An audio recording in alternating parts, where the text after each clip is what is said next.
Stephen King once wrote that nightmares exist outside of logic, and there's little fun to be had in explanations. They're antithetical to the poetry of fear. In a horror story, the victim keeps asking why, but there can be no explanation, and there shouldn't be one. The unanswered mystery is what stays with us the longest, and it's what we'll remember in the end. My name is Alan Wake. I'm a writer.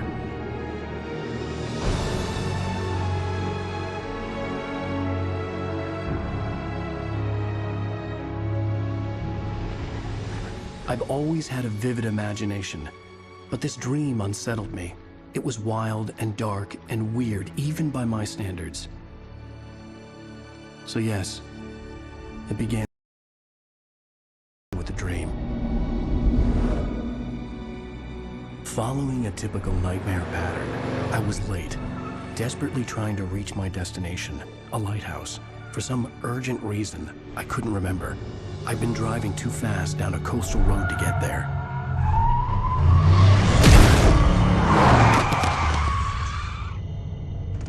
I'd seen the hitchhiker too late.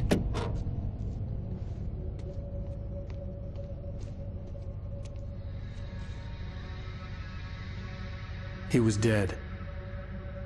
I was convinced they'd put me in jail and I would never see Alice again.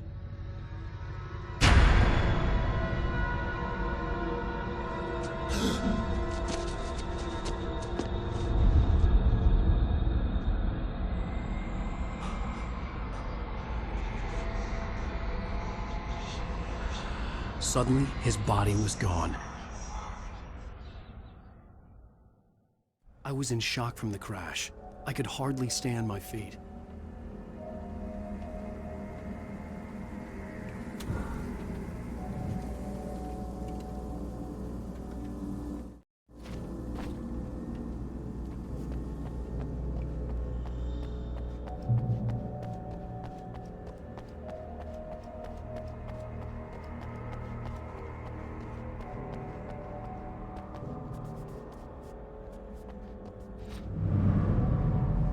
I had to go to the lighthouse. I knew there was something important waiting for me there.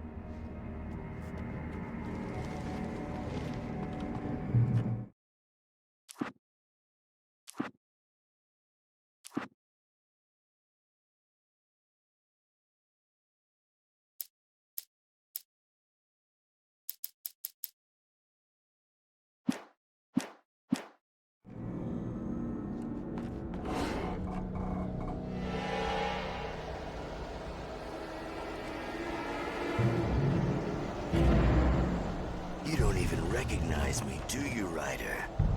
You think you're God? You think you could just make up stuff? Play with people's lives and kill them when you think it adds to the drama? You're in this story now, and I'll make you suffer. You're a joke. It would be a single readable sentence in your books if it wasn't for your editor. You'll never publish another one of those shitty stories. Because I'm gonna kill you. It's not like your story's already...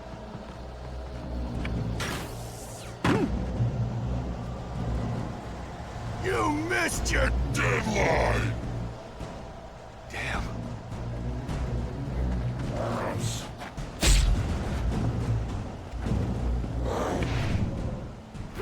You can't stop me!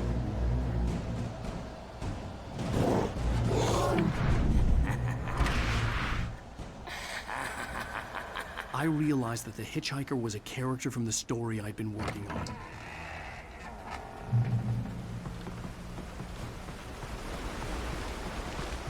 How does it feel to die by the hands of your own creation?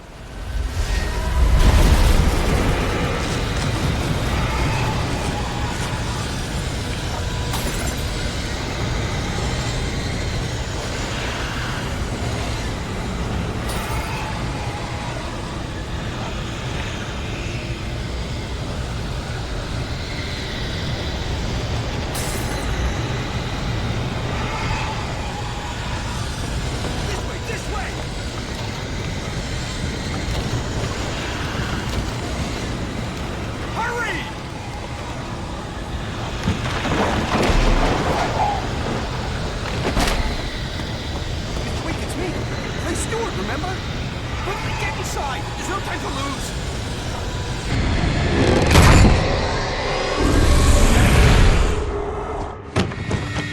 No!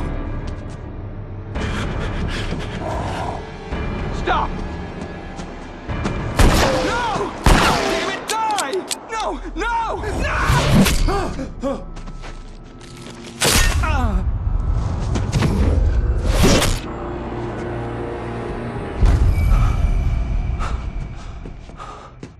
I was trapped. There was no way out.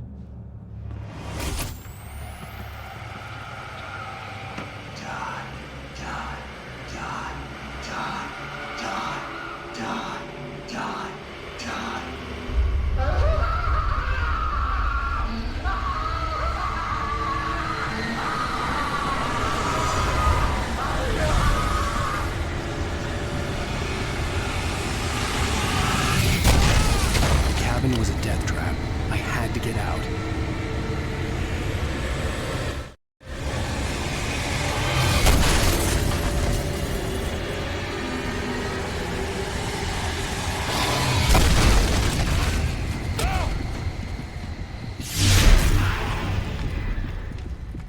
Follow the light.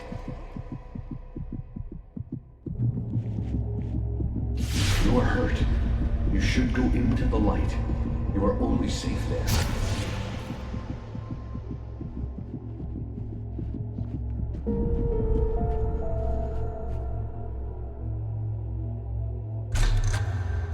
Well done. I have something important to tell you. It goes like this. For he did not know that beyond the lake he called home lies a deeper, darker ocean green, where waves are both wilder and more serene. To its ports I've been. To its ports I've been. Do you understand? No. Follow my light.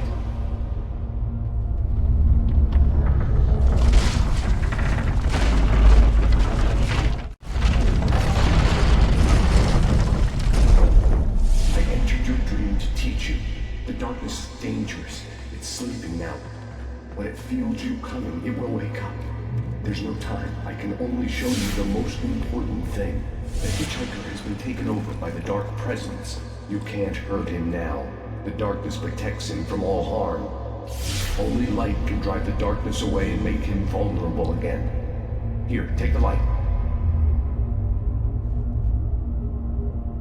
Turn your flashlight toward him and burn the darkness away.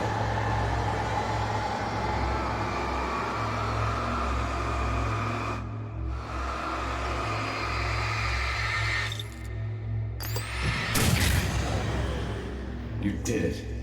Now the darkness no longer protects him, but it's still inside, controlling him. He can't be saved. He's still a threat. He is still your enemy. Here, take the gun. Now you'll die.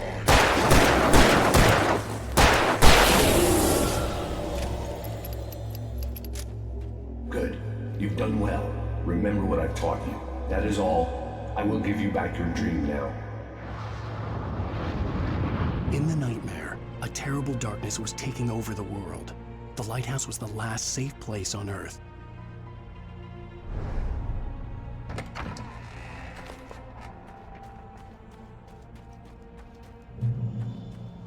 You made me this way, and now I'm gonna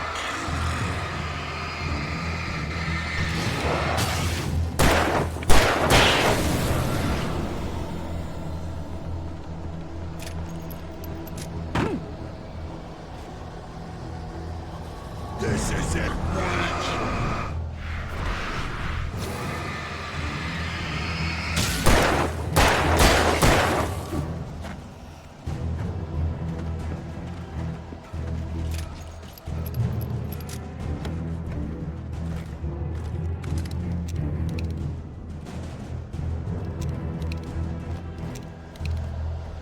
You're dead, just like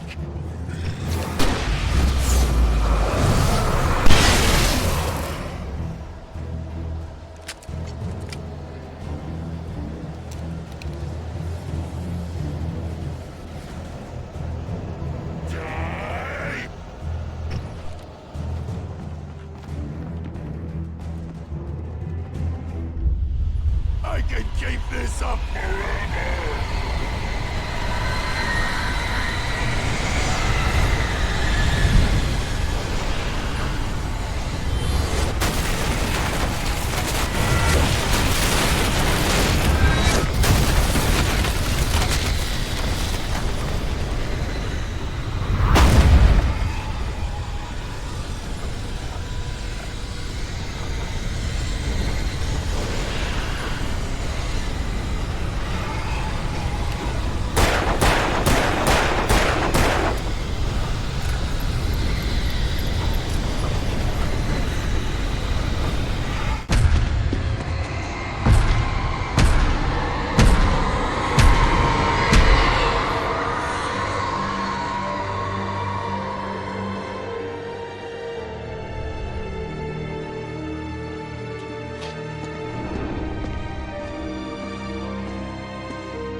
Shh, baby. Just another nightmare.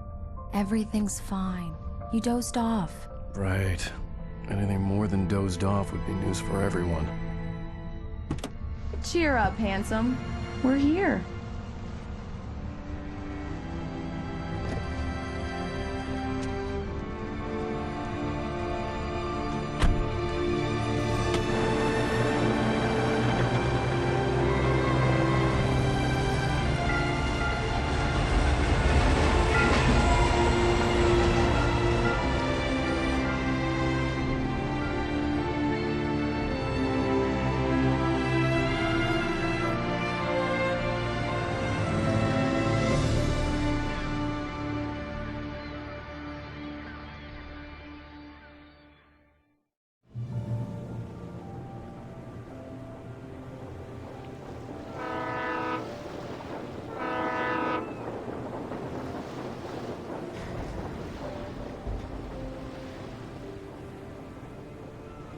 Let's act like we're on vacation.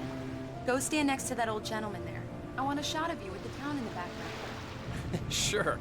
I'll even give you a title for the shot. A city boy, moments before he got eaten by a bear.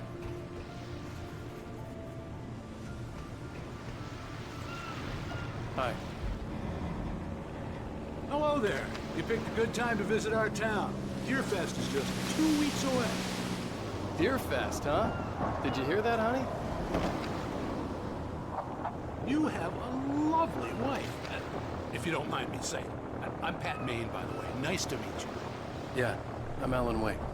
I won't pretend I don't recognize a famous writer such as yourself, Mr. Wake. A pleasure. I'm an avid reader myself. I hope this isn't too presumptuous of me, but I'm the night host at the local radio station. Any chance I could get an interview? Look, Mr. Maine, I'm on vacation.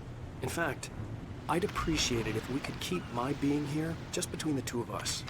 I'm sure you understand. Fair enough. You can trust me to be discreet. Not a hard man to track down if you change your mind, though.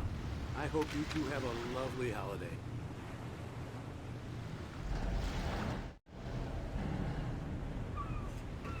Very nice. I got a couple of really good ones. And I see you made a friend. That's cute. Right. Yeah? Hey, bestseller. How's my favorite writer? Are you there yet? Barry. Yeah, we just got here. Are the locals giving you trouble? Just say the word and I'll hop on a plane and come make sure that you're left alone, Al. No, Barry, we're fine. Great, great. Just want to make sure you can relax and recharge. So, how is the place? Has it gotten your creative juices flowing? Barry, we're just settling in. Okay, Al. I'll call back later to make sure you're doing okay. And you call me if there's a problem, okay? Okay. I'm just looking out for you, buddy. Talk to you later. I love you too, Barry. You know he's going to be calling you every 5 minutes. Barry is Barry. I can always turn off the phone. What did I tell you? Text message from Barry. He says hi to you too. Alan, we're here. Come on, let's get back to the car.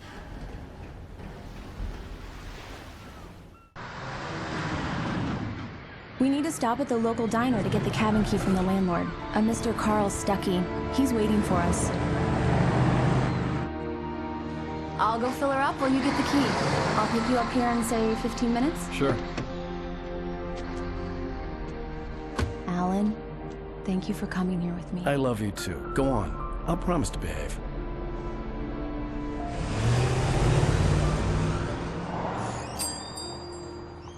I'd forgotten there were still places like this. Towns where everybody knew everybody. Welcome to the Oh Dear Diner. Hi, I was wondering if you could help me. I'm looking for... Mr. Wake. Alan Wake. Oh, God! I am your biggest fan. I know people say that all the time, but I really am. I'm glad to hear that. Rose. Rose, I'm looking for Mr. Stuckey. Carl Stuckey? Carl? Oh, of course, Mr. Wake. He must have gone to visit the restroom. He'll be back in a moment. I can't believe it. I've got all of your books. I got the cutout from the bookstore when they took it out of the window. And you keep it here. Well, okay. Good for you.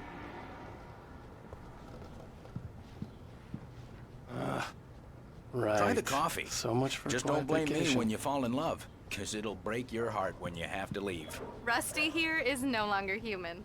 Nothing but black coffee under a thin layer of skin. Yeah, that makes two of us.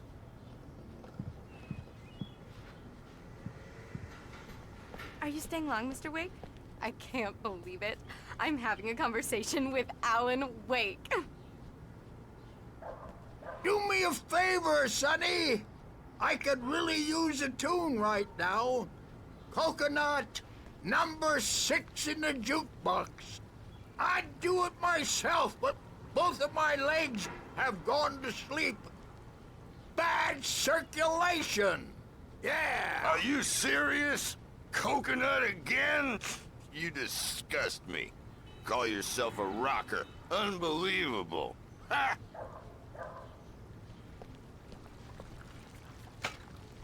You put the lime in the coconut. Drink them both up. Just because we're brothers, don't think I won't murder you. It does in your that. Get sleep. stuck. Yeah, you need to give it a good solid whack. Yes, that's my favorite tune. Coconut. Shut your mouth, you demented has-been.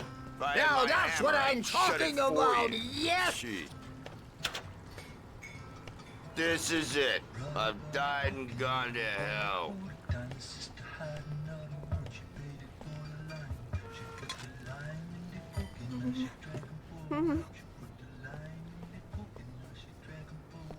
Don't go in there, young man. You can hurt yourself in the dark. I think I can handle it, ma'am. I didn't want to wait.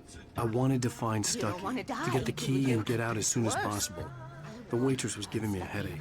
Overeager fans always did.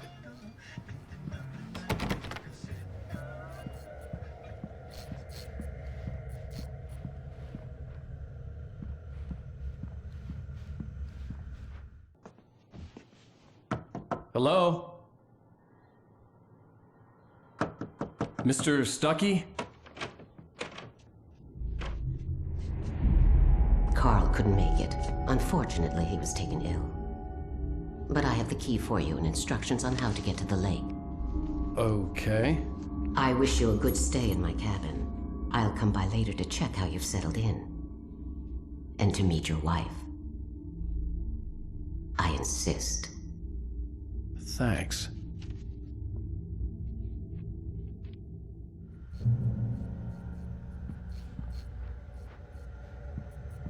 Cauldron Lake is a special place. Very inspiring.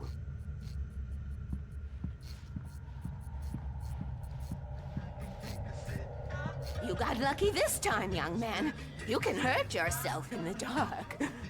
This really ought to be fixed. And then I must remind Sarah to change the lights at the station. It's been too long already.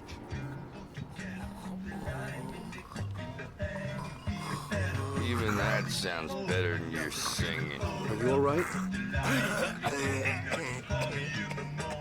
Splendid, splendid. Damn hernia. It swells up like a balloon if I lift anything heavier than a spoon. Yeah, splendid, splendid. It's been a long time, Tom. Good to see you. Hey, you wouldn't happen to have a bottle on you, would you, Tom? I wish. The Andersons, they're, local musicians.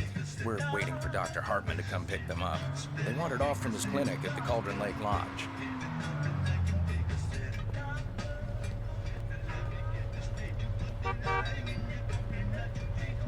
Bye, Mr. Wake. Mission accomplished. The key and the directions. My hero.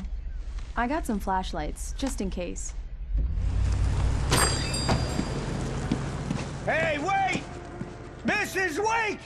Your keys!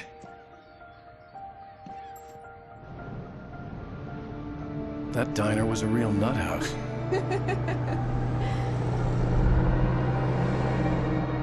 Can you believe this place? This would make a wonderful setting for a book. We're supposed to be on vacation, Alice. I'll figure it out when we get back home. Okay? Okay. We can talk about this later. Pat Main here on KBFF. I didn't want to talk about it. I wanted to bury my head in sand. Here's another one of my favorites to go with it. Once upon a time, I was a successful writer, but that was a long time ago. I hadn't been able to write a word in 2 years, not since my last book. And now the weather. It's gonna be a clear night, so you folks in the big city might want to look up every once in a while, see those stars winking down at you. It gets pretty dark out here, but they'll light your way.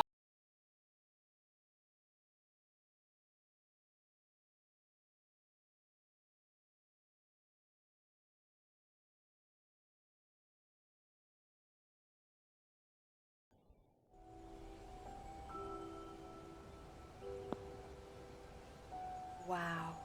It's gorgeous, Alan. It's something, all right. Don't worry, honey. I'll get you inside safe and sound before it gets dark.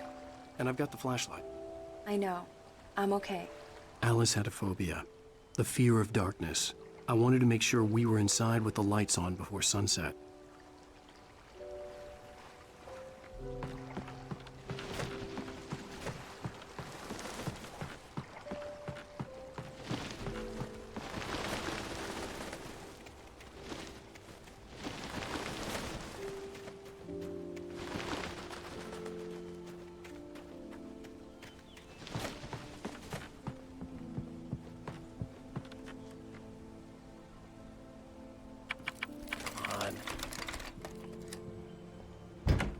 It's dark in there. We need lights. Can you figure out how to get the power on, honey? Hello? Anyone here? The Deerfest guests have already started to arrive. Just ran into one on the ferry. A famous artist, no less. We'll see if we can rope him into an interview later on. Now, let's go to the phones. Caller, you're on KBFFM. Hi, Pat. It's Rose. Why, hello, Rose. What's on your mind? I know who that famous artist was. It was Alan Wake, wasn't it? He's my favorite writer. Well, Rose, I just saw him at the diner. Oh, I am so excited he's here. I'm sure he's glad to be here, too. Well, folks, I guess the secret's out. This is Pat Main on KBFFM. And now, some music. Great. So much for keeping a low profile.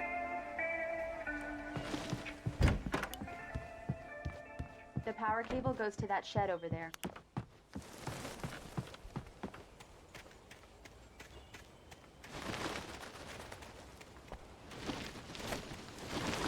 An old generator had been connected to the power cable.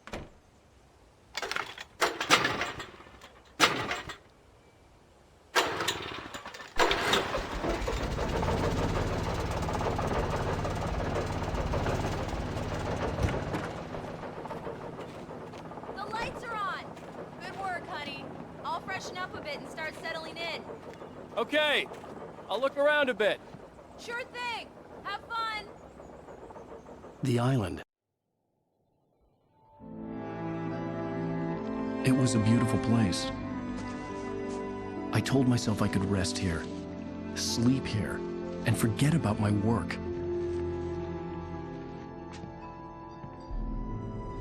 I thought we could be happy here.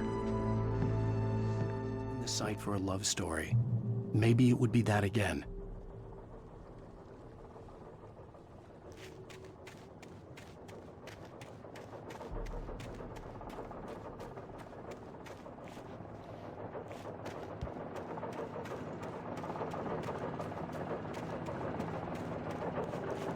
Alice had told me about Cauldron Lake Lodge. The old building used to be a hotel, but these days it was no longer open to the public.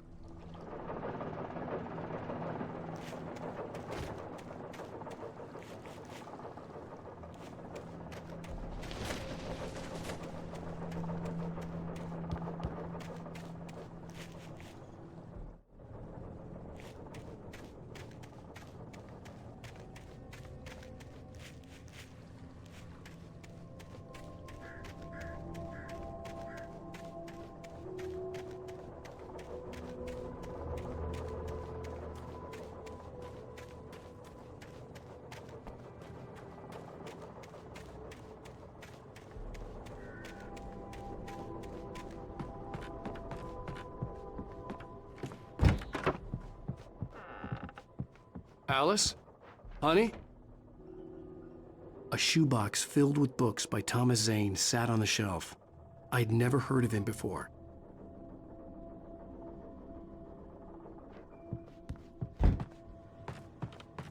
The old door had played a trick on me. Alice wouldn't have come out in the dark.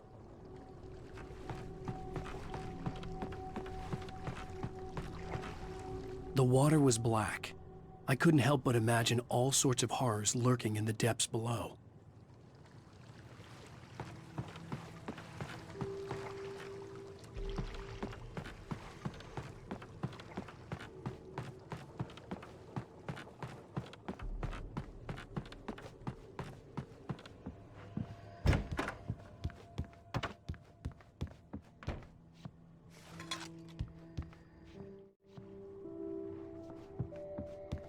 Alan, I'm upstairs. I have a surprise for you.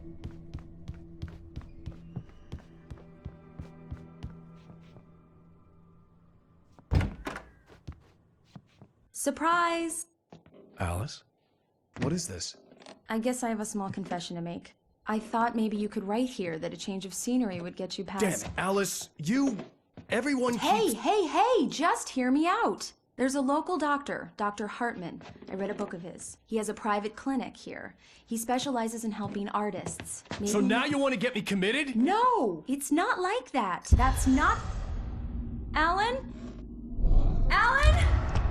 Just don't! I don't want to hear it! God damn it, Alice! God damn it! I knew she wouldn't follow me in the dark. I needed some time alone to think things through.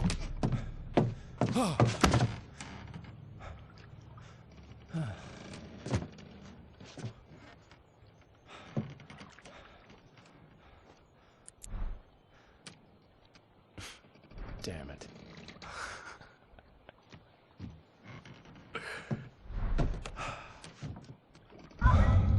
Alice? Alice? Alice! The cabin had gone dark. All the lights were out. Alan! Where are you? Help! All right, I'm coming! What the hell?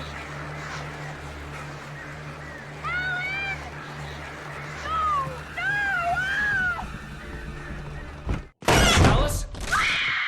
Alice?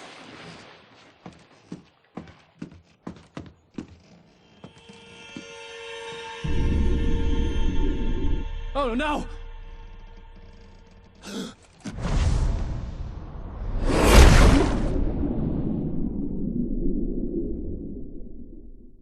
Keep going. Wake up. Alice?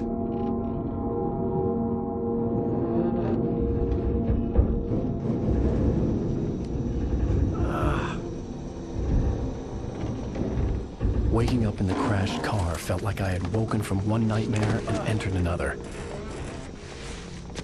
I couldn't remember how I got there. All I knew was that something terrible had happened to Alice.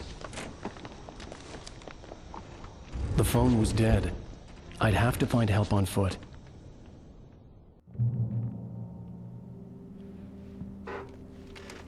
Among Alice's things was a book, The Creator's Dilemma, by a Dr. Emil Hartman. Seeing the book brought back my fight with Alice.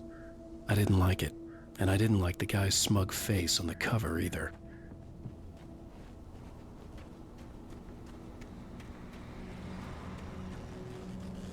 The gas station was my best bet. They'd have a phone I could use.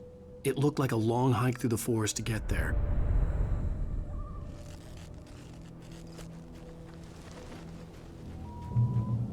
Damn.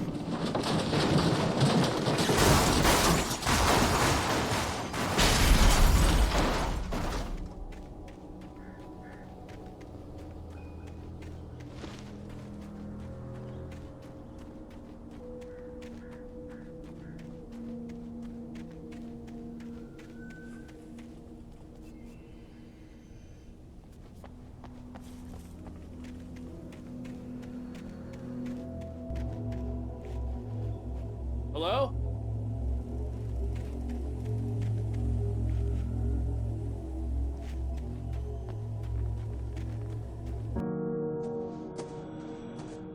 Hello? Is someone there?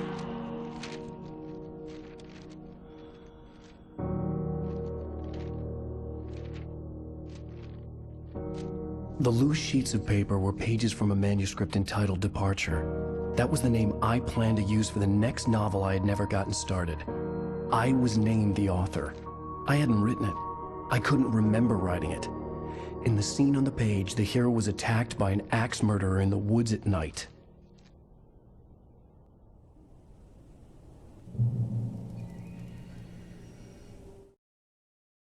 Departure by Alan Wake.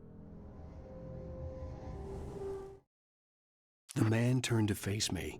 His face was covered in shadows. It was hard to make him out in the darkness of the forest that surrounded us, but the axe he lifted was plain to see. It glistened with the blood of his victim. He grinned madly. The shadows were alive, distorting his features. It was a scene from a nightmare, but I was awake.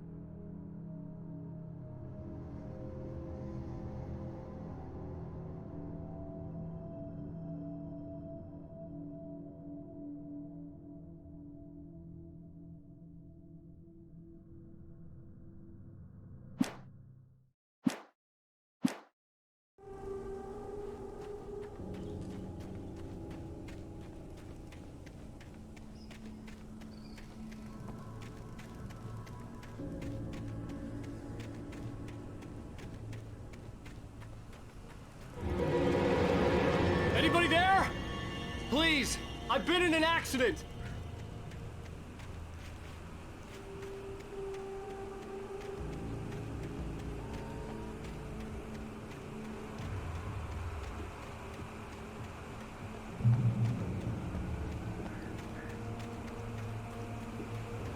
The lights up ahead were a good sign. Maybe I wouldn't have to hike all the way down to the gas station to find a phone.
Anybody there?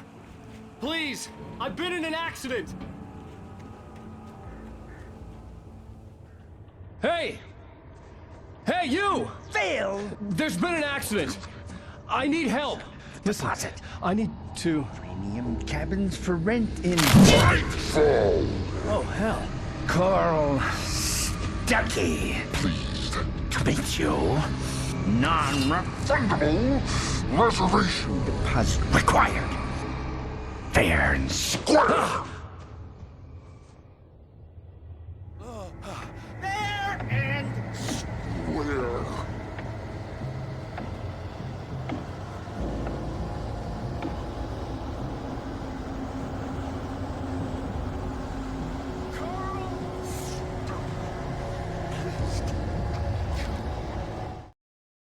The Taken stood before me. It was impossible to focus on it, as if it stood in a blind spot caused by a brain tumor and eye disease. It was bleeding shadows like ink underwater, like a cloud of blood from a shark bite. I was terrified. I squeezed the flashlight like my life depended on it, willing it to stop coming any closer. Suddenly something gave, and the light seemed to shine brighter.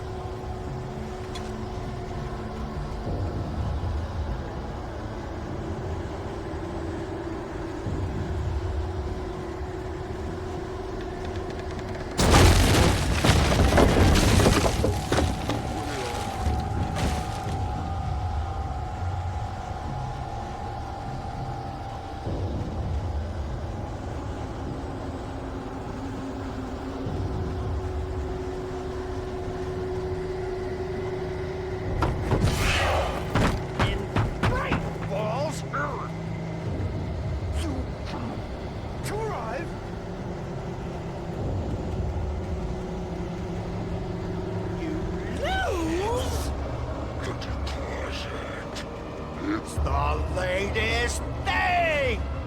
Kill? Two birds? Incontestably Proven! Health! presence.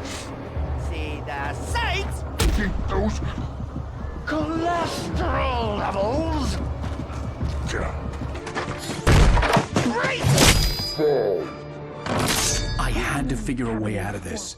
Any second now, and Stuckey would be knocking on the door with his axe like Nicholson in The Shining.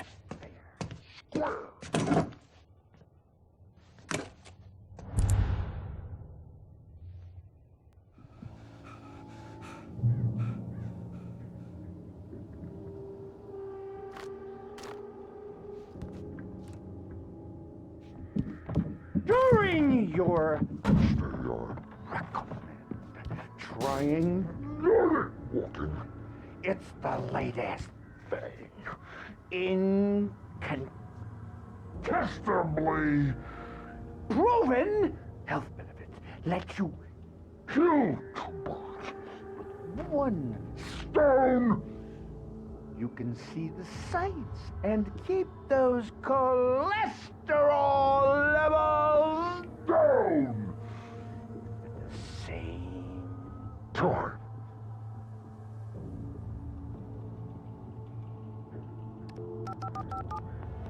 Yes. Bright Falls Sheriff Station. How may I... Hello? Hello?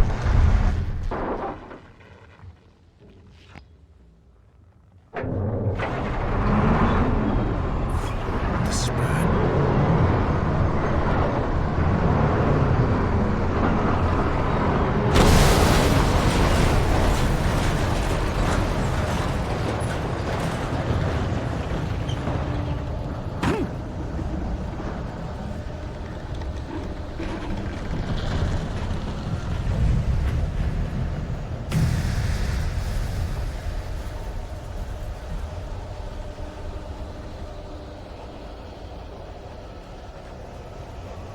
The bulldozer had gone over the cliff with the office. I hoped Stuckey had suffered the same fate, but I wasn't planning on staying to find out.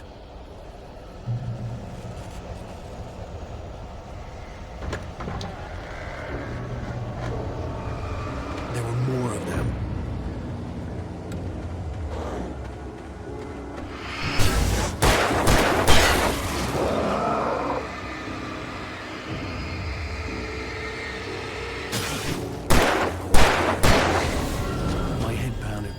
concussion. I'd never fired a gun outside a shooting range, and now I just killed someone. Or something. There were no bodies. They just disappeared. If I was dreaming, it felt real enough to make me sick.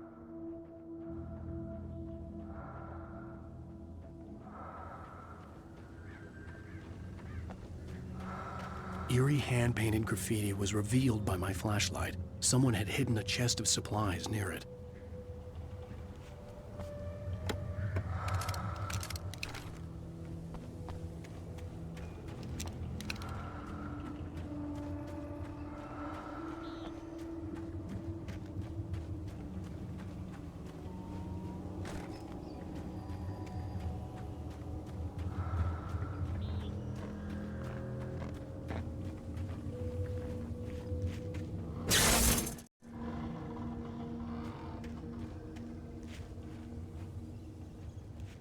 The dark forest was the last place I wanted to go, but I had no choice. I had to get to the gas station.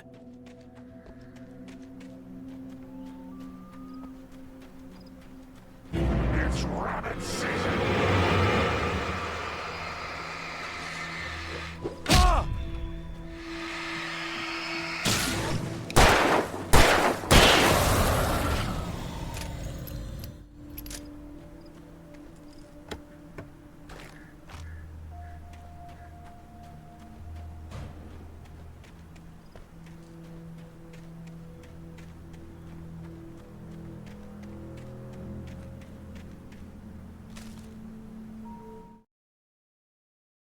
The Taken stood before me. It was impossible to focus on it, as if it stood in a blind spot caused by a brain tumor and eye disease. It was bleeding shadows like ink underwater, like a cloud of blood from a shark bite. I was terrified. I squeezed the flashlight like my life depended on it, willing it to stop coming any closer. Suddenly something gave, and the light seemed to shine brighter.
What the hell was that?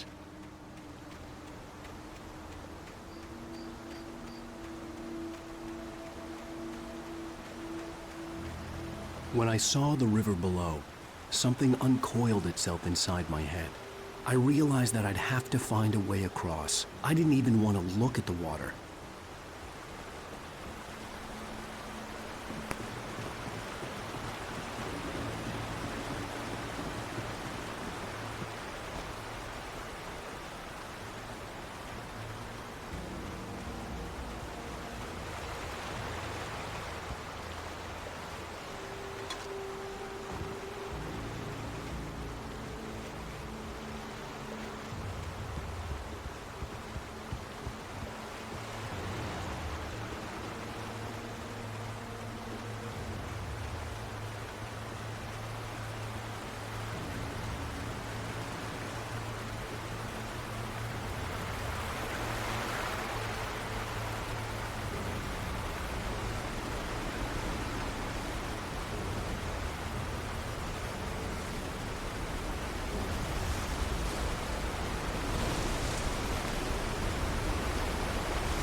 Rose knew she had been gushing, but right now she didn't care. As far as she was concerned, her brief meeting with Alan Wake was literally the high point of her life. She watched as he got in the car with his wife. She was pretty, confident, at ease with Wake. Not like Rose. They were perfect for each other. She'd have given anything to be called their friend. Barry Wheeler was bouncing off the walls. He jumped on a plane after his calls were ignored by both Al and Alice for several days. It could mean that they were both on a second honeymoon, but Barry didn't buy it. Al had been way too unstable for that, not sleeping, messed up. Barry had years of experience dealing with Alan Wake, and he couldn't ignore it. Something was wrong.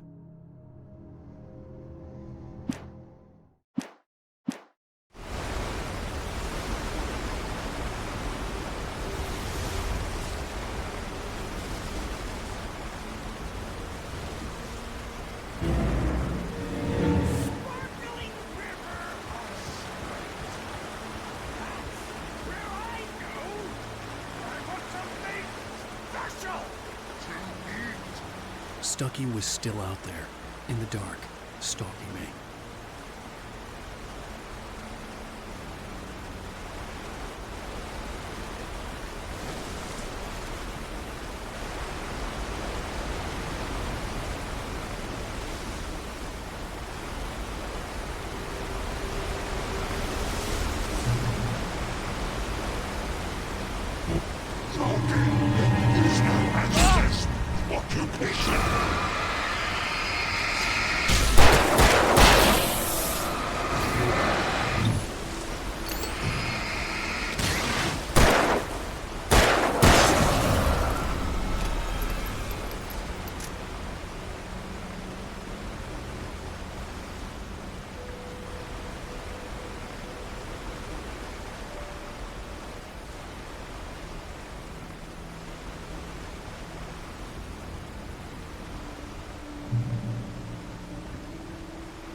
The staircase was broken.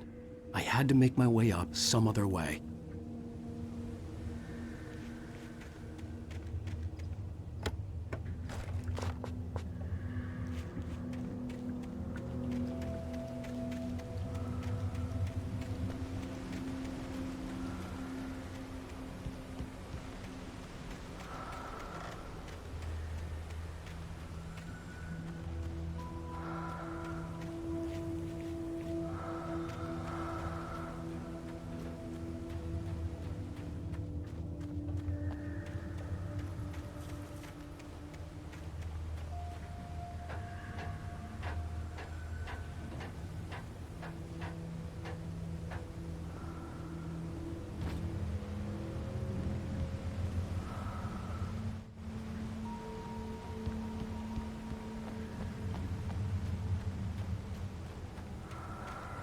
Taken.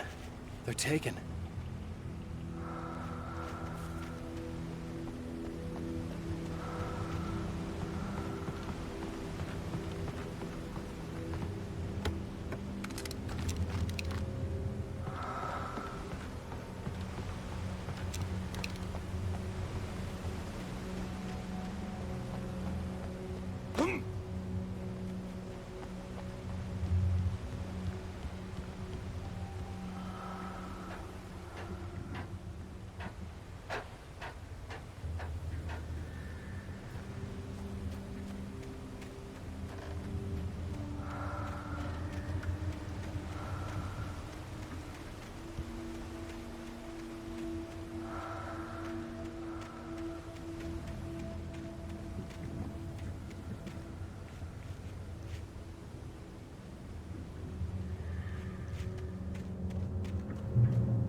I heard them before I saw them, swooping down from the sky and screeching as they came.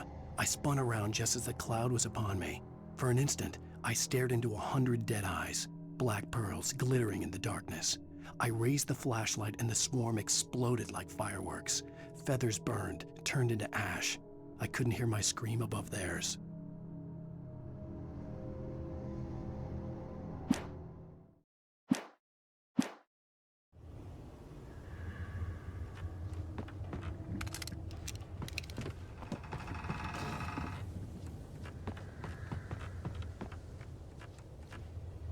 With all this forestry equipment around, there had to be something I could use to reach the top.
Well, I was just outside for a breath of fresh air, and what a night.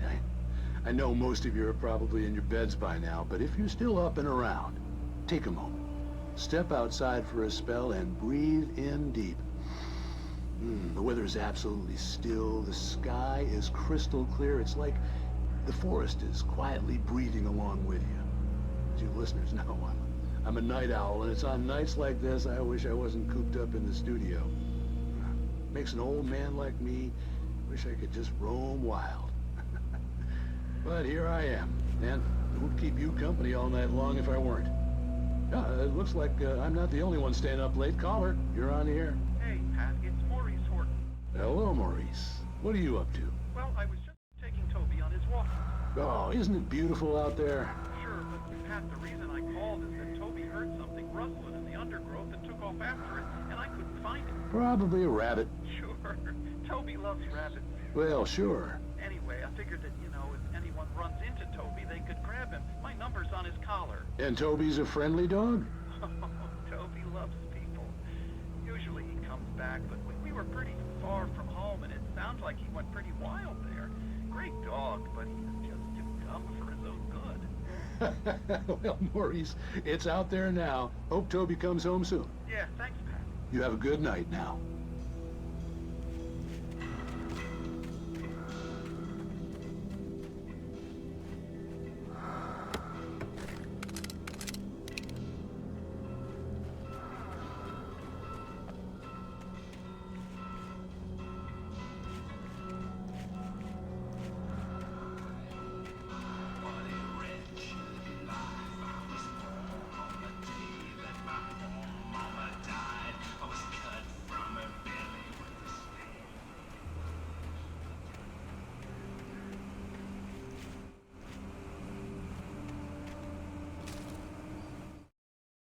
At first, I kept finding the pages as if by accident. The book I couldn't remember was either a terrible and true prophecy or an act of creation that had rewritten the world. I began to hunt the pages feverishly, for they held the answer to the mystery. With it, I could save myself. With it, I could save Alice.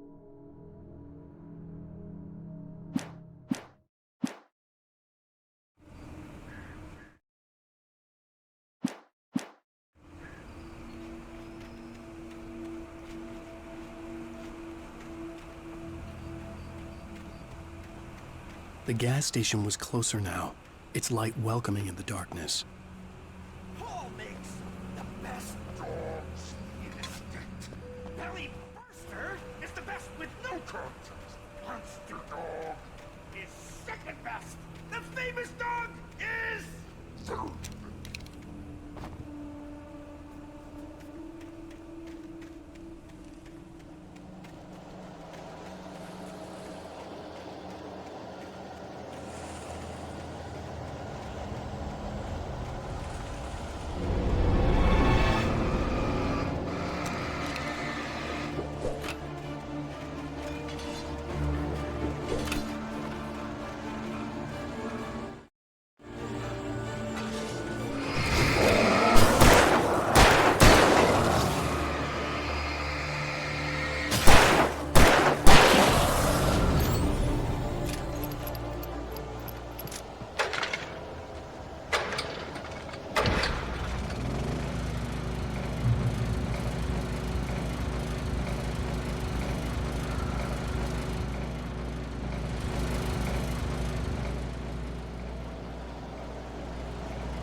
I stepped into the gas station's garage. It was dark and quiet.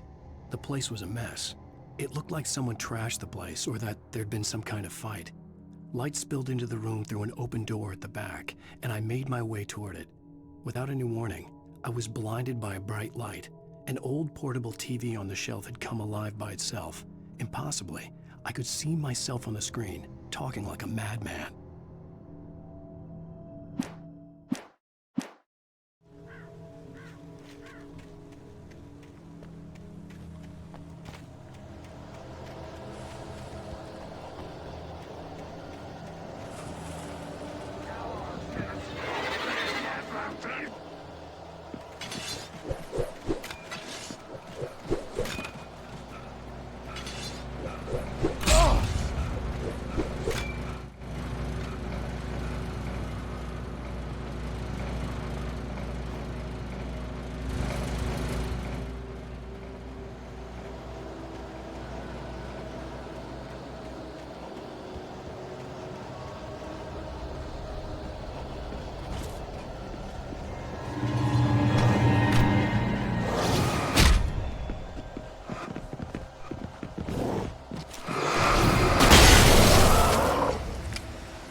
The cabin on Cauldron Lake? She asked. The sheriff looked at me suspiciously. The early morning light flooded through the office windows.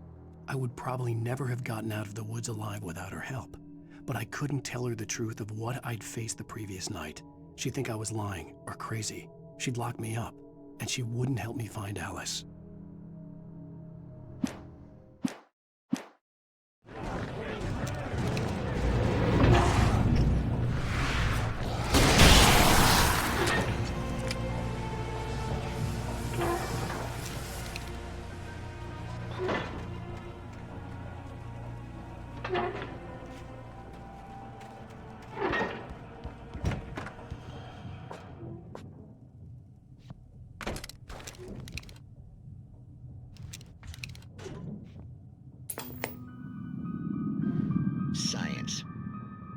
bestows immortality on those who advance it to elevate all of mankind.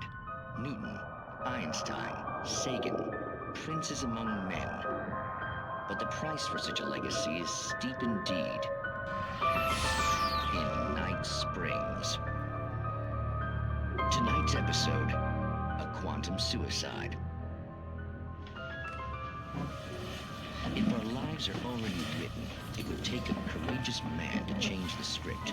Having called a press conference, Dr. Barclay Colvin is about to demonstrate that very courage.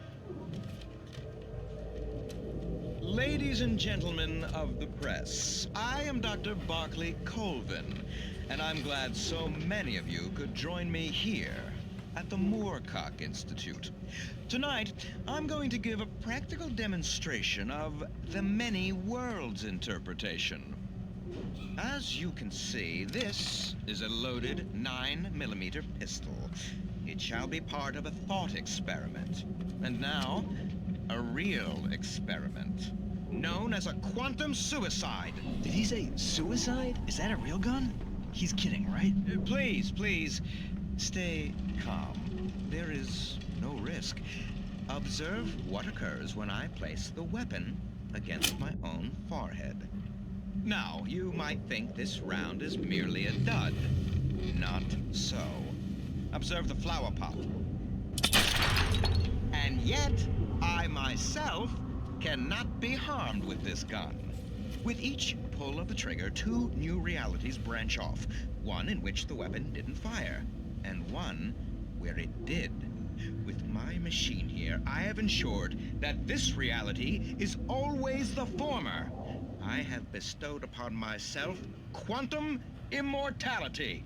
Under no circumstances can this gun kill me. So wait. What you're saying is that every time you pull the trigger, in another reality, you die? Yes, of course, but that's completely trivial. There's an infinite number of things that could happen at any moment, and they always do happen somewhere.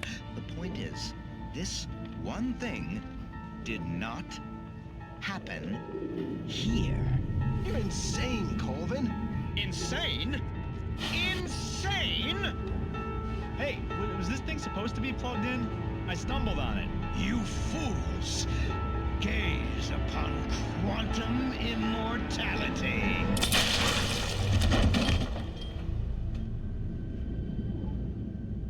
Poor Dr. Colvin, felled by his own hubris or the ignorance of the masses. Perhaps he should have left the crate unopened, the decaying atom unobserved. Curiosity often kills the cat. Night Springs.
Stucky's body vanished, leaving behind only a lifetime of nightmares to come, assuming I'd reach the lights of the gas station alive.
I recognized the parade float I had seen in Bright Falls when I first arrived with Alice.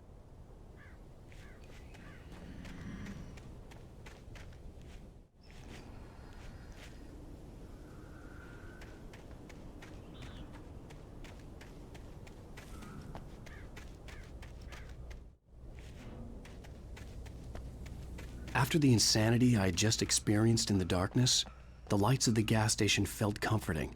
At least for a moment, the sane world reasserted itself.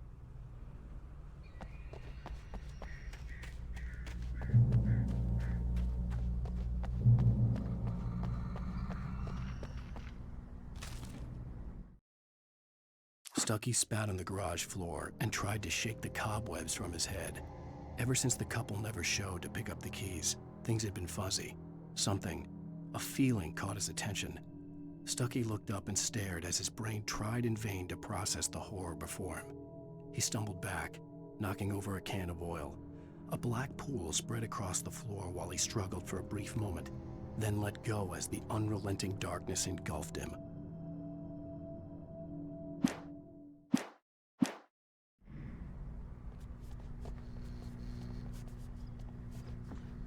The Deer Fest had been 2 weeks away when we arrived. If the day count on the banner was right, I was missing a whole week between the night we got here and now. The garage was a mess. It looked like someone had trashed the place, or that there'd been some kind of fight. All right. I'll keep writing. Outside, there's only darkness. Outside the cabin, outside the story, there's only darkness. I can feel her presence in the dark. Just now, I could smell her perfume in the room. I'll reach her, I'll fix it up. I'll bring her back. The story will come true. If I stop, she's lost. I don't believe this. It'd been me on the TV, talking crazy. Was I losing my mind?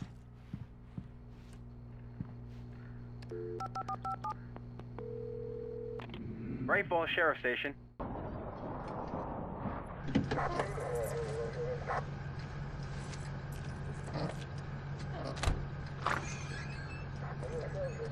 Oh, thank God, Sheriff. Sheriff Sarah Breaker.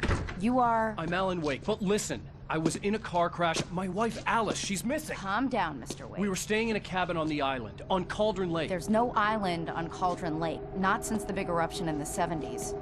Please, I can take you there, okay? You look like you've taken a pretty bad knock to the head. Are you okay? Listen. We'll figure this out. Please get in the car. We'll swing by the lake and then we'll go to the station, okay? Mr. Wake, have you seen Stucky, the guy who owns this place? I realized I couldn't tell her what had happened in the forest. She wouldn't have believed me, and then she wouldn't have helped me with Alice.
On Alan Wake.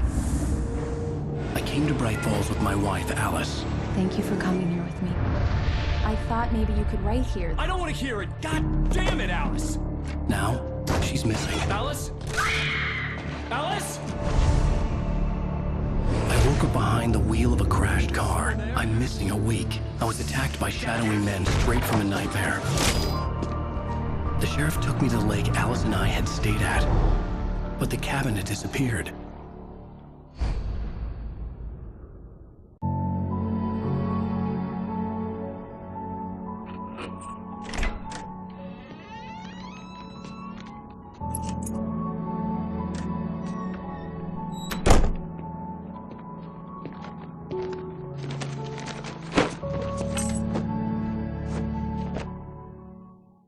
Honey, I'm home. Back here, sweetie. How was it? Worst weather I've ever seen. You should put some coffee on. It'll warm you up.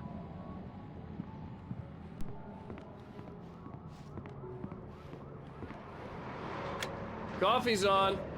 Great, thanks. I'll need it if I'm gonna finish this by tomorrow.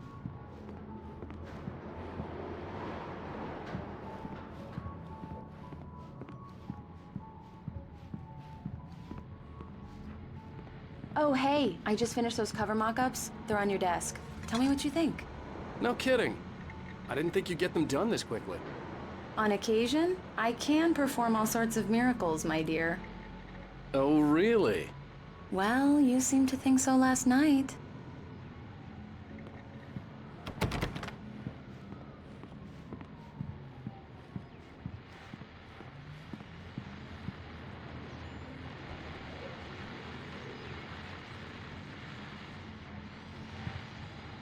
These look really good. Oh, sure, until Barry gets his hands on them. Which, by the way... It's true what they say about the fall and the sudden stop at the end. I'd lain here in the snow while the lurid chain of scenes that had led me here kept playing in my head. A rerun of my own private snuff movie. A memory of my corpse. Alone at my own wake. Thinking in metaphors again. The femme fatale was gone. Only a sour taste remained of the kiss that killed me. This was a late goodbye. 13 years after I'd gotten my revenge, it had finally caught up with me. It had been a long time to bear the pain. My blood painted the snow red. A gruesome slushy dissolved all the scattered painkillers and leisurely dripped down to the sewer, mingling with the bile of the city, becoming one with it. I can see them now, my wife and my baby. Honey, I'm home.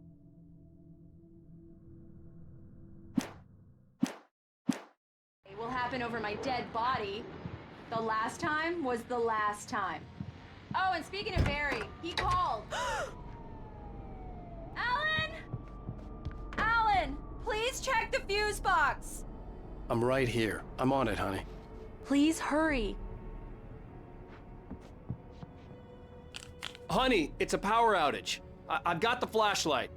Okay. Hi. You okay? I'm sorry. It just really spooked me. Don't worry. We'll just break out the candles. I know it's stupid, but it's just... especially when I'm not prepared for it, you know? It gets to me. I love you. Tell me a story, writer. Okay. I used to have these nightmares when I was a kid. The dark really spooked me, too. When it got really bad, my mom gave me this old light switch. She called it the clicker. The clicker, huh? Yeah. If I ever got scared of the dark, I could just flip the switch and a magic light would scare the monsters away. Oh, sure. Here it is. Alan. Maybe it'll help you, too. Yeah, nice story, writer boy. You made that up right now, didn't you? No. Seriously. I love you, even if you are a liar. Thanks for this.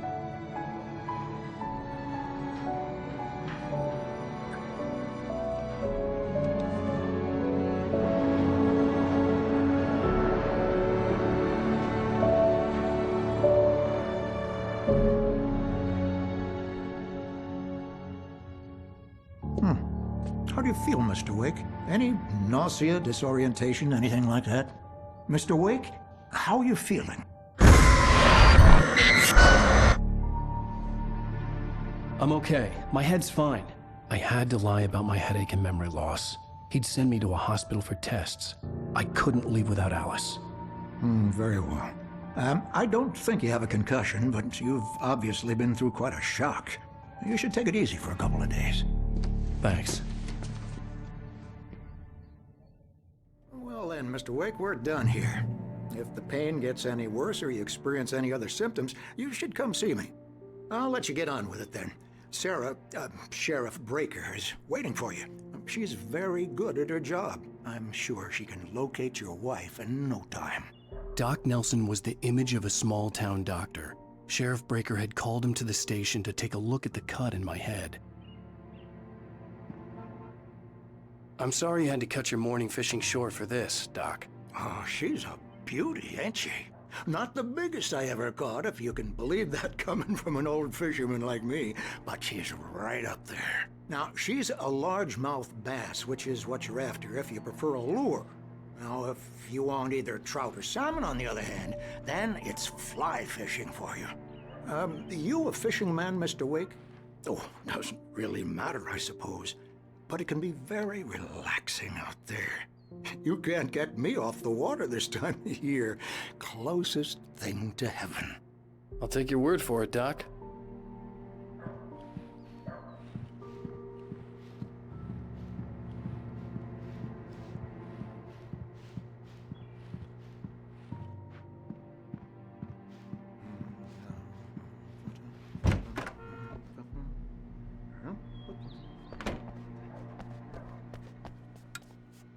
Thank you for testing the lights, Miss Weaver. Everything seems to be fine. I don't have the luxury of being complacent, Deputy Grant. The bulbs will need changing soon. You can't change them in the dark. I'll be sure to take care of it, Miss Weaver. Have a nice day now. Very good. I'll come back later on to remind you, just in case. Mr. Wake, the sheriff is waiting for you in her office down the corridor. That was Cynthia Weaver. I guess you can call her the town eccentric. She used to be the editor of the local newspaper, but she's focused on, other things these days. She'd fit right in where I come from. As you can see, she's a little obsessed with maintaining the light bulbs of the whole town, refuses to step on shadows, things like that. Back in her day, she wrote about all sorts of weird things in the paper. Bright Falls has a colorful history. Of course, what small town hasn't?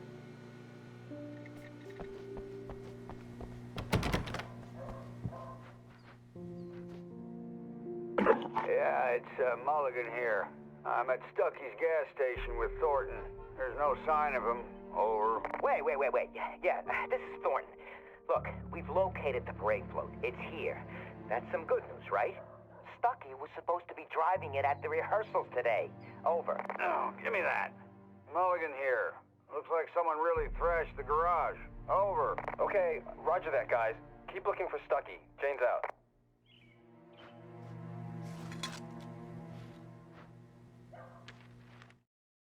Alice looked through the viewfinder, lining up the shot. Cauldron Lake was breathtaking. Something caught her eye. A figure standing in the shadows behind the cabin, like a thin woman in a black dress. She lowered the camera and looked again. No one there.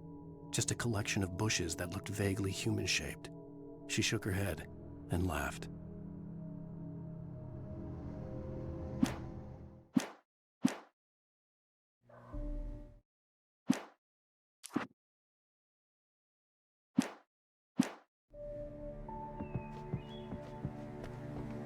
The sheriff wants to see you in her office, Mr. Wake.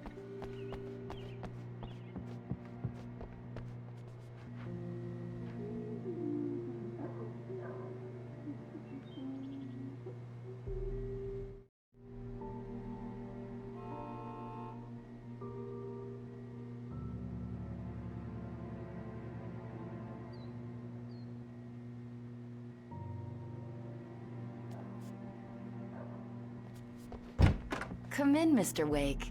Your phone's on the desk. The battery was dead. It's charged now. Have you started looking for my wife yet? My men are already on it. Now, can you tell me what happened? I'm not sure. I can't remember. We were arguing. I walked out of the cabin. The cabin on Cauldron Lake? How did you end up at Stucky's gas station? I wanted to tell her what had happened last night, but I couldn't. She'd lock me up. Excuse me, I need to take this. Hello? Alan, please help me. Alice? Stop talking to the law. You'll do exactly what I say if you ever want to see your wife again. Who is this? Go to the back lot. There's a hole in the fence on the left. Look inside the junker. I left a little something there to convince you we're all on the same page here. After you ditch the cops, you're gonna meet me in Elderwood National Park. There's a spot called Lover's Peak. Midnight. Don't do nothing stupid, pal. We're watching you. I need some fresh air. Can I go out? In the back, maybe? Of course, Mr. Wake. I understand. You can get there through the cells. Deputy Grant can show you the way. I'm sorry. All of this, it's just a lot to take in. Take your time, Mr. Wake. I understand. Can I ask you what the call was about, Mr. Wake? It's personal. Well, we are looking for your wife, and I'm going to need your cooperation if I'm going to help you. I need a moment, after I get some fresh air. Okay. You can find me here. We'll talk when you feel up to it.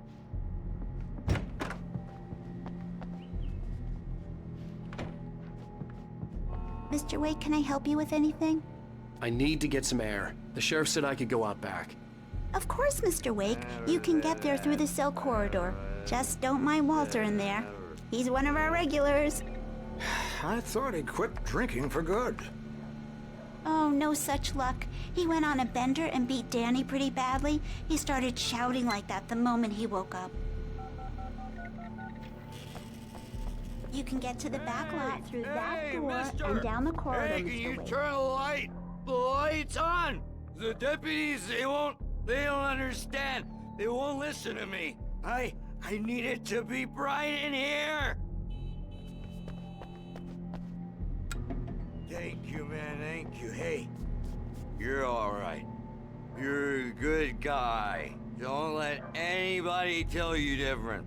You know, I shouldn't even be in here. The cops, they got it all wrong. See, sure, I beat him up, but I wasn't drunk. I mean, I wasn't drunk at the time. I only got drunk afterward. Okay, listen, you gotta listen carefully now. Here's the kicker. That wasn't Danny. No, sir. It only looked like him. You wanna know who it really was? I'll tell you who it really was. It was a goddamn space alien! I know it sounds like something a drunk would say, but believe me, I wasn't drunk then.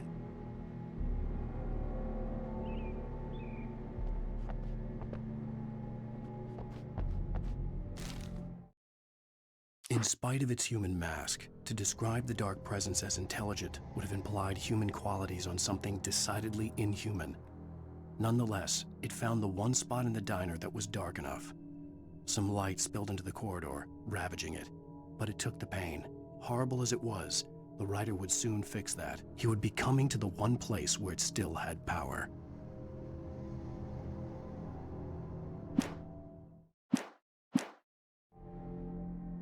I told him, The early morning light hurt my eyes and made my head ache. The man on the phone had said, "Go through the fence on the left."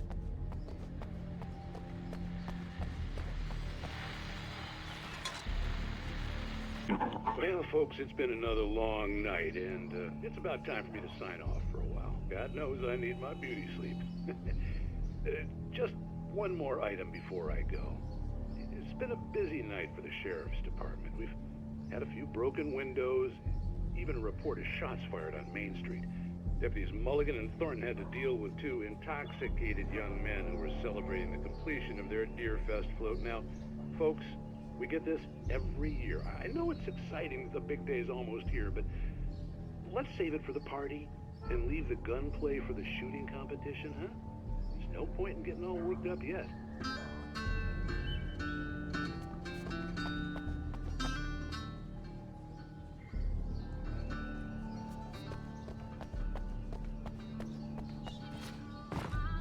The caller had told me to find a hole in the fence behind the police station. There was something for me in an abandoned car.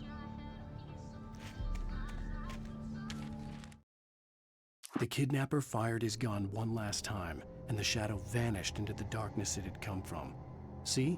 Nothing to it, Wake. The thought of Alice in his hands was revolting. We stood on the wooden platform of Lover's Peak, the waterfall on the mountain behind us, the lights of the radio mast blinking red in the heights above. I fought with the urge to take a swing, force myself to speak. Let's cut the act now. Where's my wife?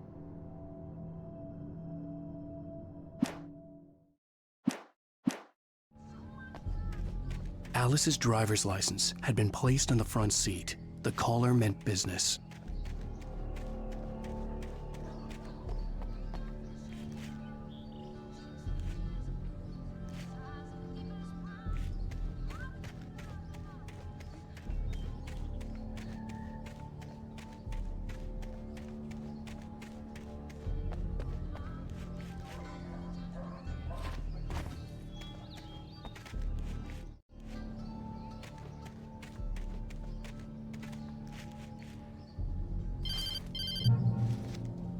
Barry? Ow! Ow! Thank God! Where the hell have you been?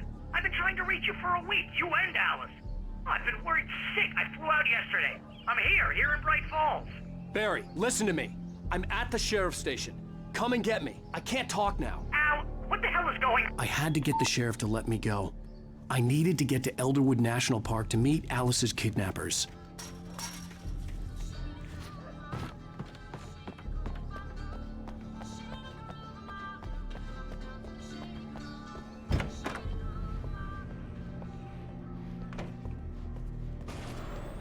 A writer is a light that reveals the world of his story from darkness, shapes it from nothingness. The way a sculptor carves a statue from a block of granite. If I stop, the world I'm making dies. Darkness will reclaim it. It's a long, hard journey into the dark. Alice's life is at stake, but I can't think about that, or I'll lose it. The dread lingers at the edge of perception. I'll push on. Anything is possible here. I'll write the story. I'll save her.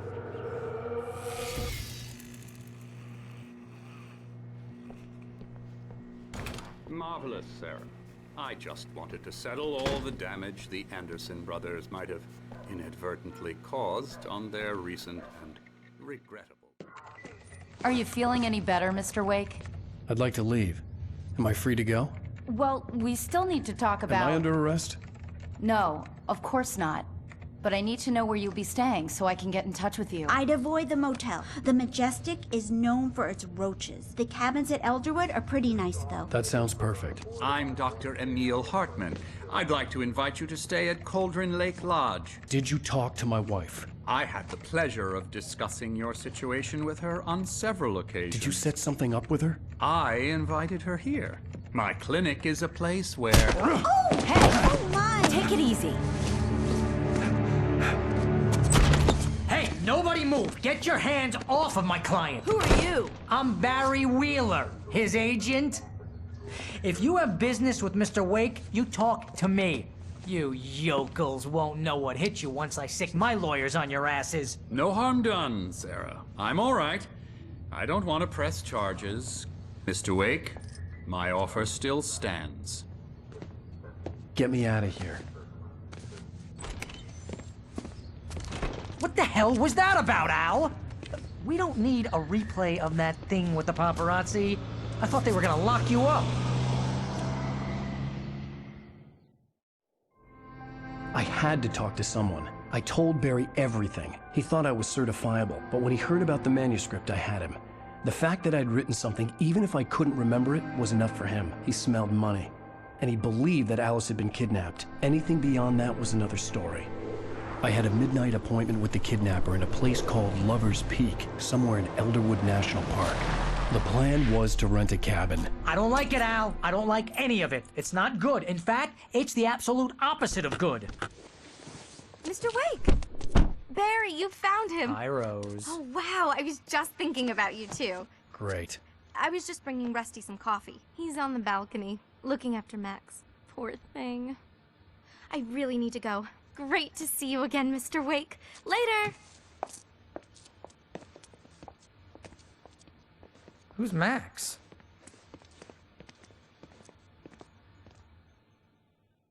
What an airhead. Jeez, Mr. Takes a swing at everybody. This is not her fault. She's a very nice girl and, more importantly, a fan. She even has a fan site dedicated to you. And she was very helpful when I was looking for you. Seriously, Al, what you were saying in the car? Just listen to yourself. What, you shot a guy and his body just disappeared? When was the last time you slept? What, are you high? Have you been drinking? No! Look, Barry, I'm missing a week, and someone's got Alice. Do you and understand what it sounds like when you say stuff like that? Don't get me wrong, it's a good story, could be a bestseller. But when you start confusing fiction with reality, you're buying yourself a ticket to the funny farm. Wait here.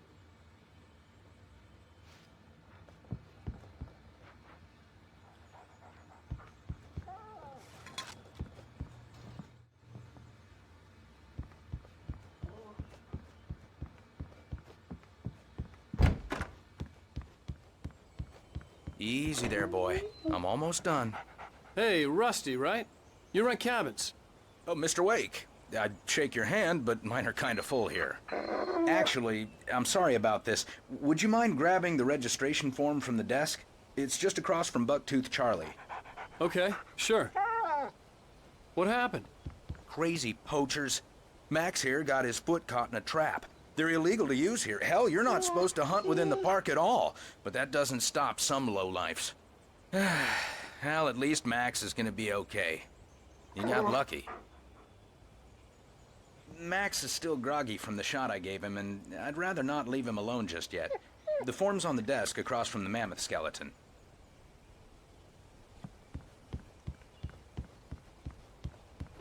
Seriously, Al, you can't just go and meet a kidnapper. Those situations always end up in disaster. You gotta talk to the cops. She's my wife, and it's my call. Can we talk about this later? No. This whole thing, Listen, you hit your head. I mean, geez, Al, come on. You gotta understand how crazy all this sounds. If you're trying to pull a joke on me, freak me out, it's working. Ha ha, let's have a laugh on Barry.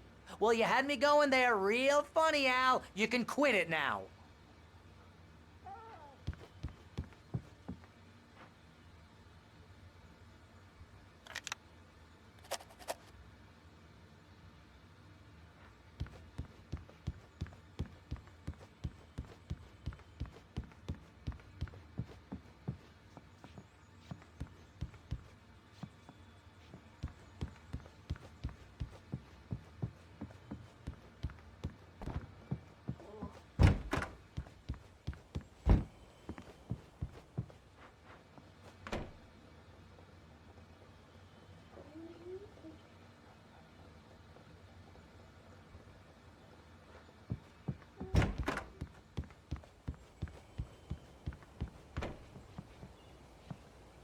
I think this is the form you wanted.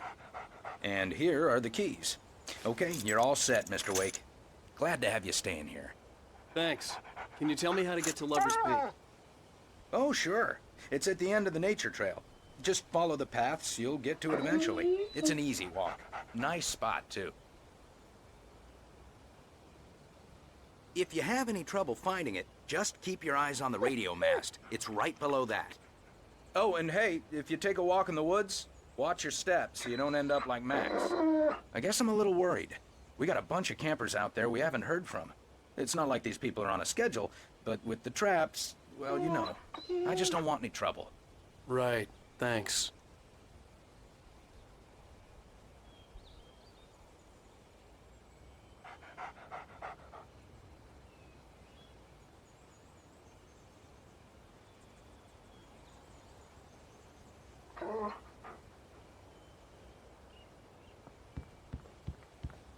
I'd gotten what I'd come for. Look, It was time to go. You're asking me to believe that you shot a dude who went poof into thin air, a guy who was bulletproof until you pointed a flashlight at him. You hear that from people who end up spending time in padded rooms, strapped to their beds, wearing white shirts with too long tangled up sleeves, and eating a healthy diet of pills. Al, you make cruel jokes about people who believe that kind of stuff. You're the skeptic. You gave me an hour-long lecture on homeopathy last month. What was it? If there's no proof, it's pure bullshit. Period. Guess the laugh's on me then. Al, come on! I mean, okay. Okay, maybe something weird happened to you, okay? Well, thanks for the heartfelt vote of confidence. All I'm saying is you gotta throw me a bone here, bestseller. What would you think if it was me? There's no way you should be going out at midnight with a gun. No one asked you to come here, Barry. Either work with me on this or go straight back to New York. Your choice.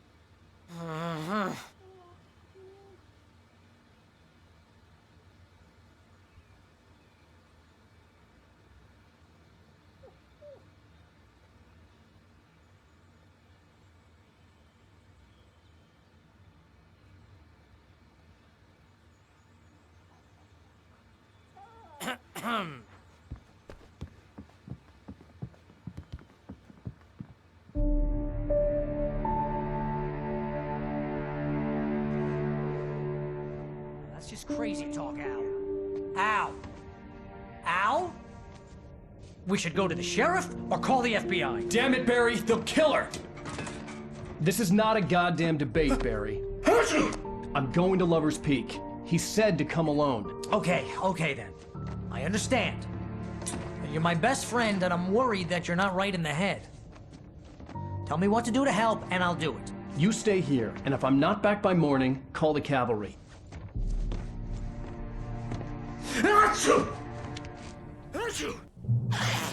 Just be careful with the natives, Al. These yokels are dangerous. Everybody hates a tourist, or it'll be deliverance all over again. Bless you. Oh, this place is trying to kill me. I'll bet there's mold in here, spores, poison ivy, God knows what. This is so not worth a 15% commission.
I'll wait here, Al. I'll hold down the fort. I'll be with you in spirit every step of the way, Al. Walk through the door now.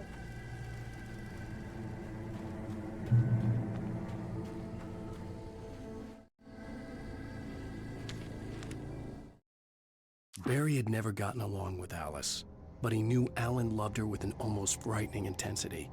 And now something had happened to Alice. And here was Al armed with a gun and saying things people got put in padded cells for. It was as if his friend had experienced a massive psychotic episode and was now totally disconnected from reality. It scared the shit out of Barry.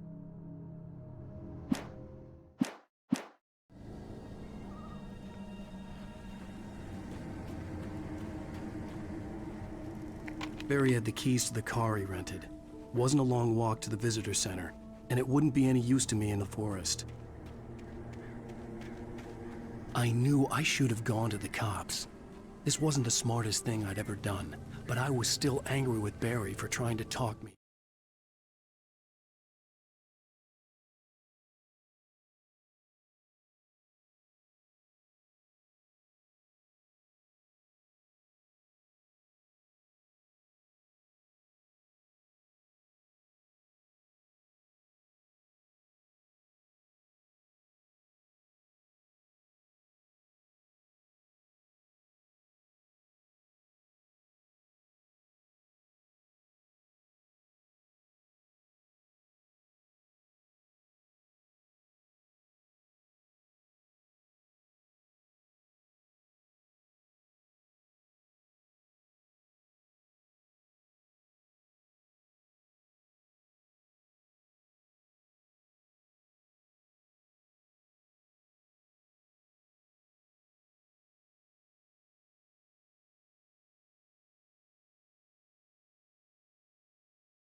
These people had called me right in the sheriff's station. The cops wouldn't scare them, and they had Alice.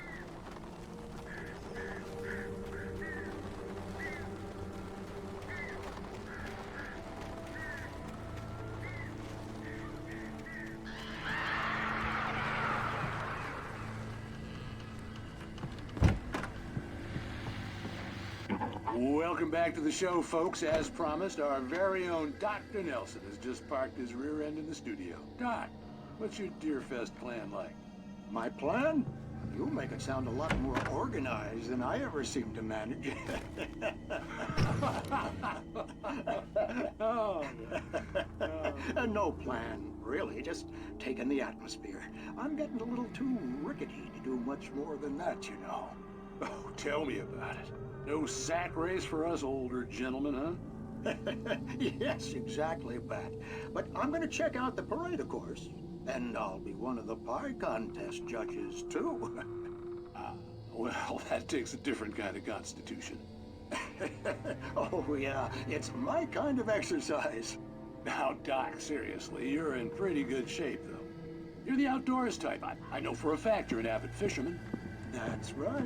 Matter of fact, just caught a heck of a largemouth bass early this morning. But you're not taking part in the fishing contest? No, not this year. See, Pat, I'm just not that competitive anymore. Now I just like to take my time and enjoy the peace of it.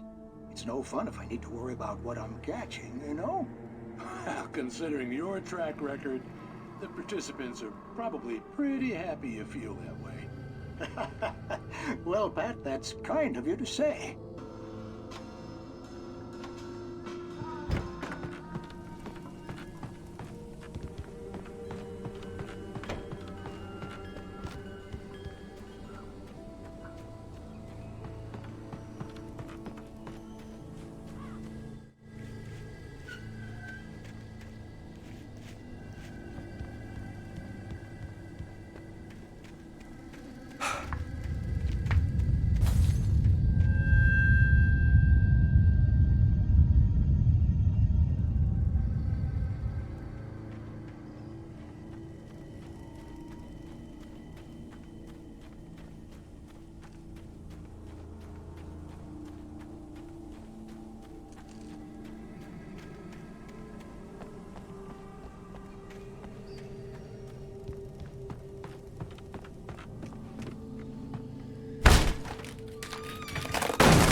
Crime and punishment.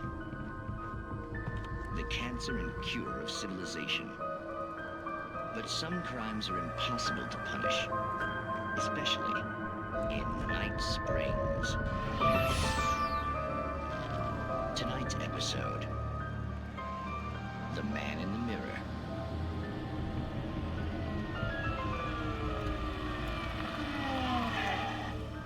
He's inside, Agent. He's a weird one. So, you're confessing to killing that guy, huh? Why? Had it coming? Yeah, but why would you do that? I mean, you're a nice guy. Normal. Took a kid to a soccer game. So how come at the game, you pick a guy and, quoting from the arresting officer's report here, assault the victim's head area repeatedly with the weapon of choice being a pair of bare fists? Wow, that sentence really flows, huh? Maybe you're not the literary type. Okay, so you mess him up. But why? Who was that guy?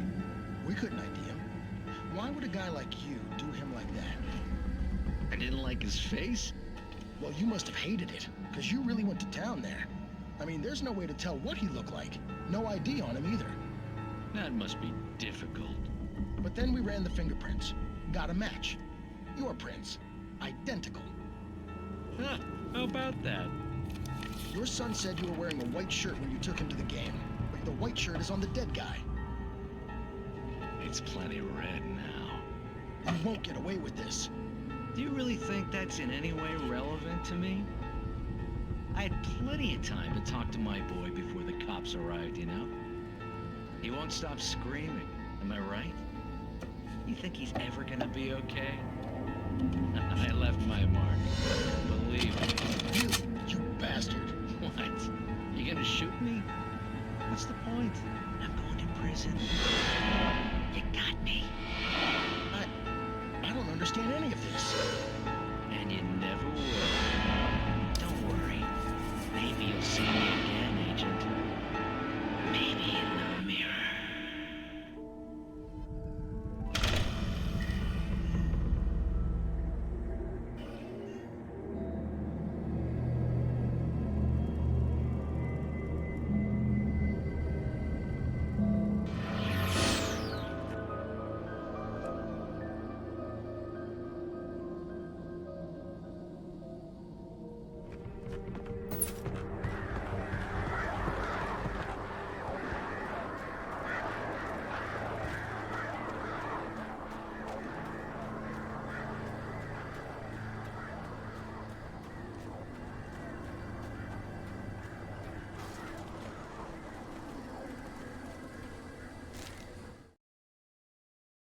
The air in the visitor center was heavy with an awful smell, as if some rotten drowned thing had crawled up from its grave. Rusty kept coughing blood. My eyes were drawn to the twisted shape of his broken leg. The attack had been vicious. Max whined in his cage. Rusty's eyes were wild with fear and terror. He gasped. "Mr. Wake, it happened just the way it was on that page."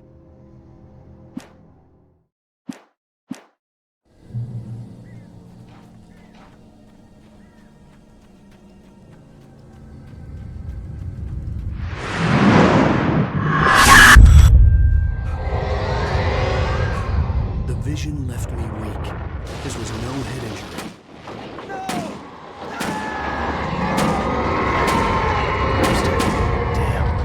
Rusty, hang on! Oh God! Coming! Please, help me!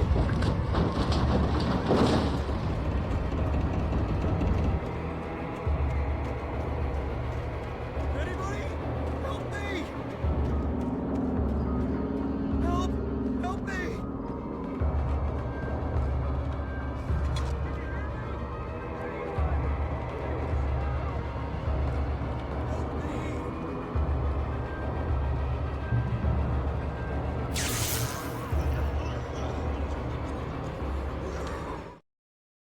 The visitor center was sturdy, but the impact turned the front of the building into splinters. Rusty was thrown across the lobby like a rag doll and hit the far wall hard. It didn't hurt until he tried to move and saw his leg bend the wrong way, felt the broken rib stabbing him on the inside. Rusty howled in pain and fear, suddenly afraid to die alone.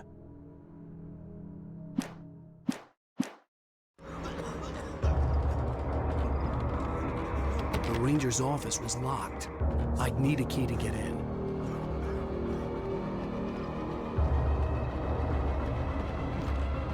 Hello? Back here! I'm back here! Mr. Wake? Oh, hell. It happened just the way it was on that page. I found. Came true. It knew. So dark. It'll come back for me. You must... The lights. In the office. I have the key. Okay, Rusty. Hang on. I'll be right back. Whatever did this couldn't be far. Rusty had found a page from the manuscript. It would help me understand what had happened. Shh. Good boy.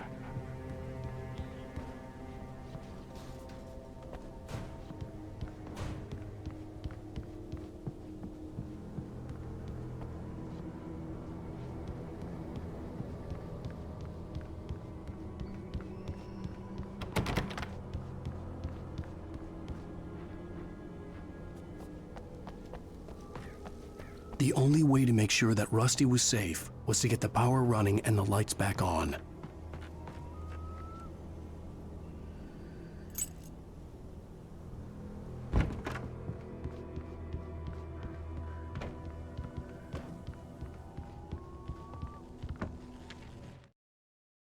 At the last instant, I changed direction and threw myself down. The axe splintered the trunk of a tree. I stumbled into the pool of bright light. My lungs burned. I was too exhausted to move. I tensed as I waited for the killing blow, but it never came. I raised my head. Nothing moved in the darkness beyond. For the moment, bathed in the cold light, I was safe.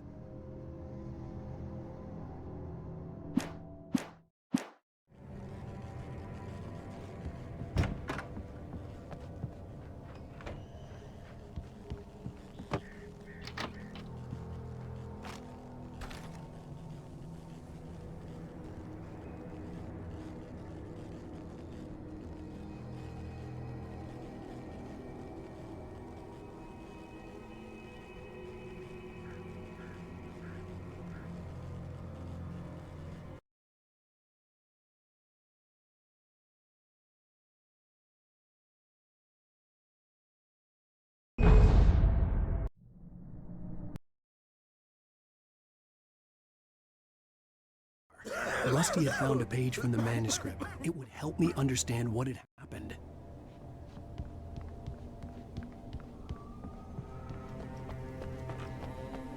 The only way to make sure that Rusty was safe was to get the power running and the lights back on.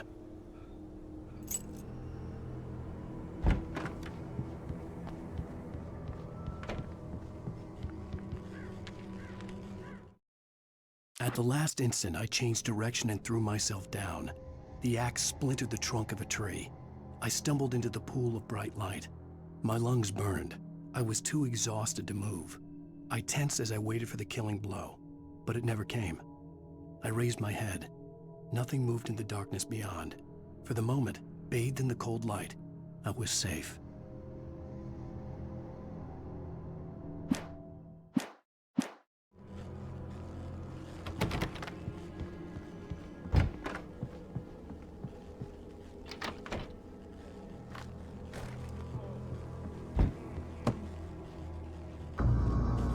I was too late. Someone had destroyed the circuit breaker. There was no way to get the lights back on. Rusty! Rusty! The ground was covered with oily patches that looked like liquid darkness.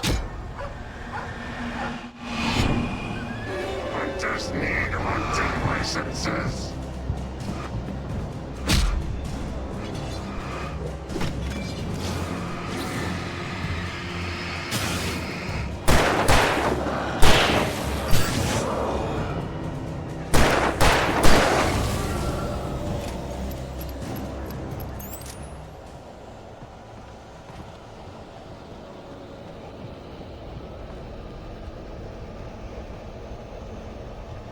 Something had torn a mammoth-sized hole in the wall. Please! Don't feed the animals.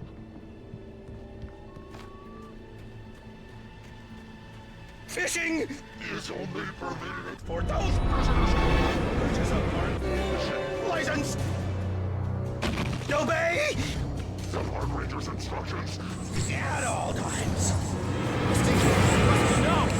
Never approach closer than 100 yards. Two bears and wolves never approach any other wildlife closer than 25 yards.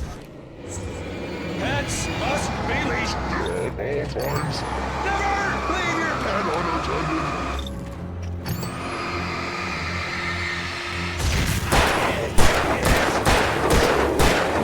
To remove any natural objects or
Forget about it, Barry. It's just me going crazy.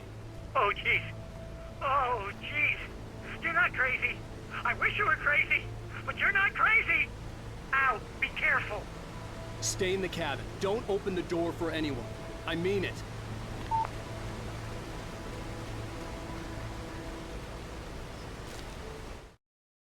In that last instant of consciousness, Rusty thought about Rose. He was older than she was. Rose was barely out of her teens, but she made him feel young and forget what a train wreck his long-dead marriage had been. He still wore the ring.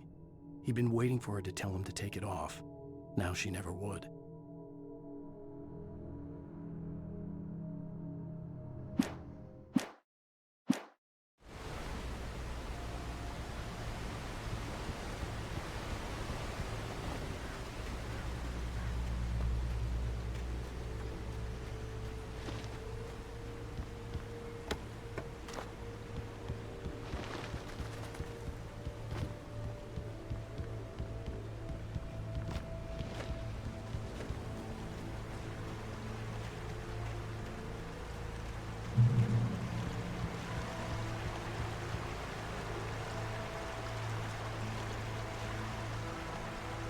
Lover's Peak was at the far end of the nature trail.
Nobody in Bright Falls seemed to know where Al was, but Rose, the waitress at the diner, had seen him. From what Barry could tell, Al pretty much fell off the face of the earth when he left the diner. Rose was just the kind of fan that Al hated, but she really tried to help. She was smart too, knew a lot about what was going on in the town, knew a lot about Al, even knew who Barry was. Barry liked her. That was no big surprise. When it came to women, Barry and Al rarely saw eye to eye.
I turned the corner, afraid of what the flashlight's beam might reveal.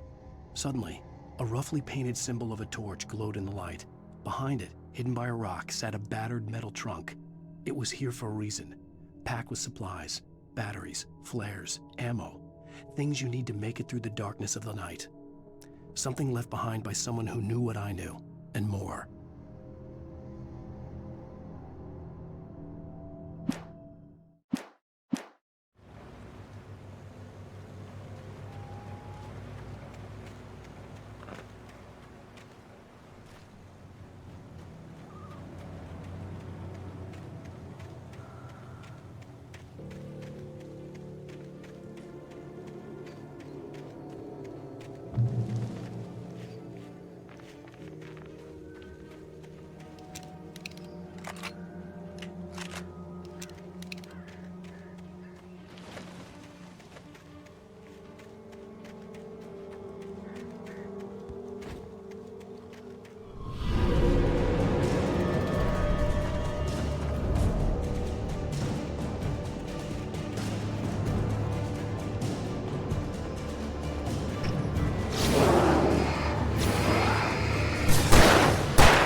Agent Nightingale didn't want to be in Bright Falls. These little communities revolted him, and he didn't like the trees or the coffee. He now knew that impossible horrors lurked behind the storefronts and smiles. He desperately wanted to turn the car around and just drive until he passed out or ran out of road and booze. But he had a job to do. He had a rider to catch, at any cost.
Shit.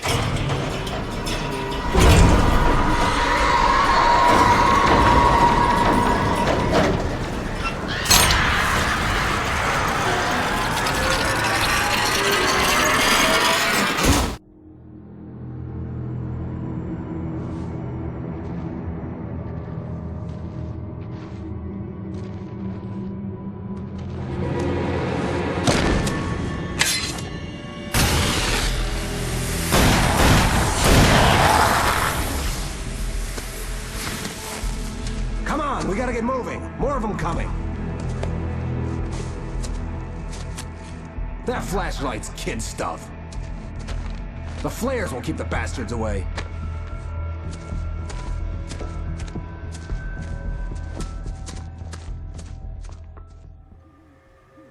You can see them too? Hell, of course I see them. Come on, we gotta move. Why? Because that's the way the story goes. Yeah, but... Let's move! I lost my gun back there. Oh, I've got a gun. Just keep that light steady on him. It took a moment, but then I recognized him. He'd been on the ferry when I first arrived here with Alice. He knew my name.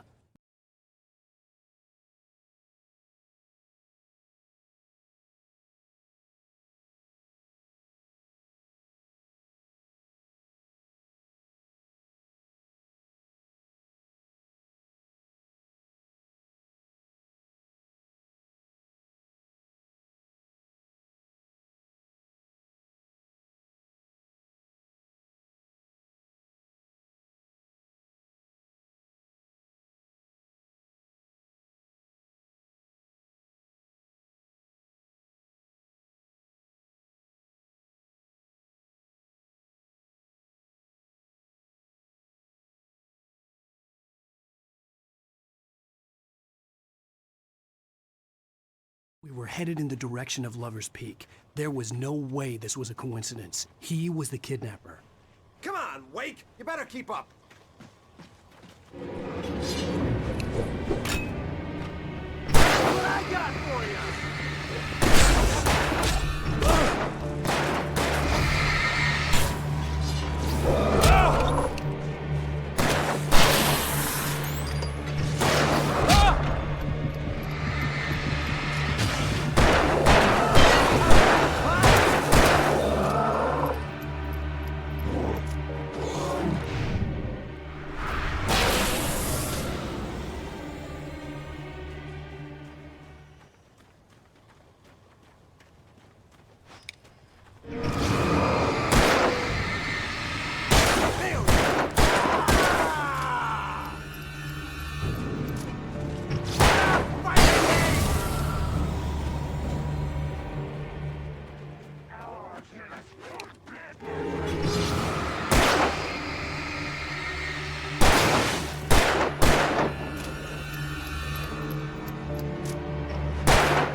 Stairs, Wake. Use the flares from the emergency box to hold them off while I get these boards off. Give me the gun. Yeah, no can do, Wake. Are you kidding? Give me the gun! No time for back talk. Hold them off, damn it!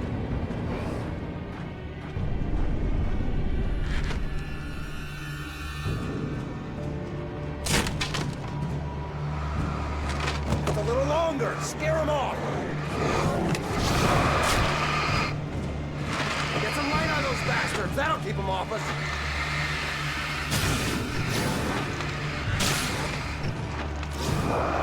Just a little longer. I almost got it.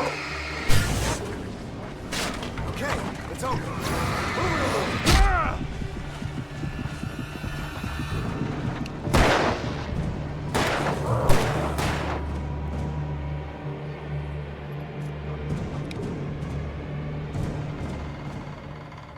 Oh, you feeling better now, Wake? All cozy and safe. Better get ready. They'll be on us soon.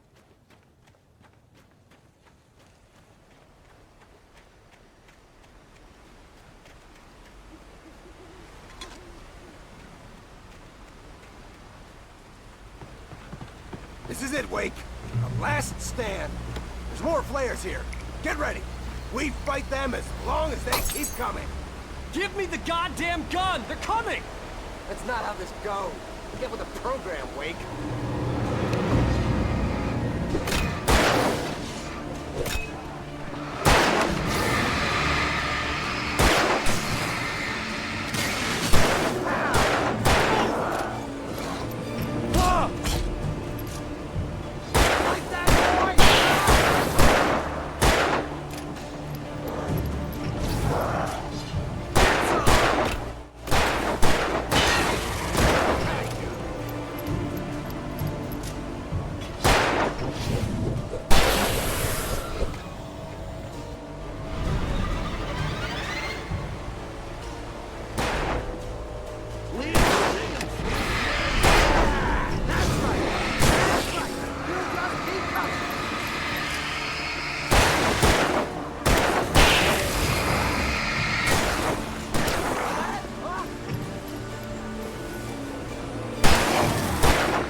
Let's cut the act now. Where's my wife? I knew you were gonna say that. I read it all before. You're a hell of a writer. Congratulations. You're gonna bring about something glorious and terrible once we get you some proper editorial control. What the hell are you talking about? Where's Alice? I want the entire manuscript, or she's gonna suffer bad. You touch her up.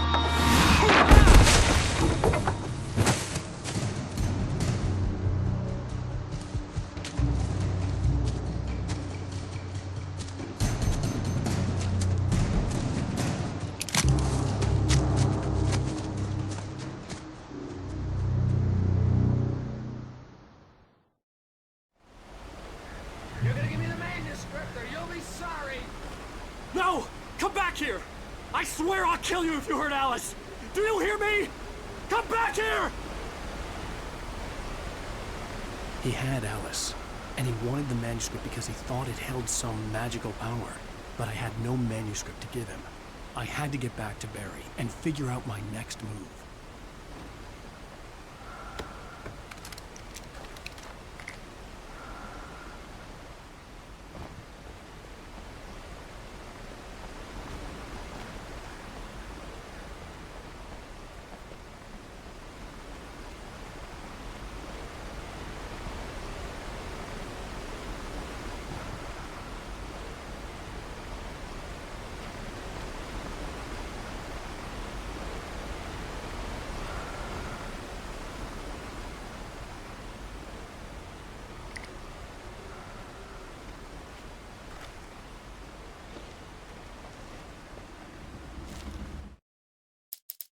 On more than one occasion, Alice had tried to explain to me how it felt to be afraid of the dark. To her, darkness wasn't simply the absence of light, but something more tangible than that. It was something you could touch and feel. Worse than that, it was something with a mind of its own, something malicious and malign. For her, things changed when they were wrapped in darkness. They turned into something else, something foreign, and nothing was safe or innocent anymore. I'd never really understood what she meant, until now.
Rusty had warned me about these traps. It hurt like hell. I was stuck.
The night had been one desperate situation after another.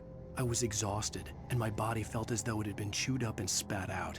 The flashlight was heavy in my hand, and each pull of the trigger sent a painful shock up my arm. But I was finally out of the woods, and things were looking up. That's when I heard the chainsaw.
all.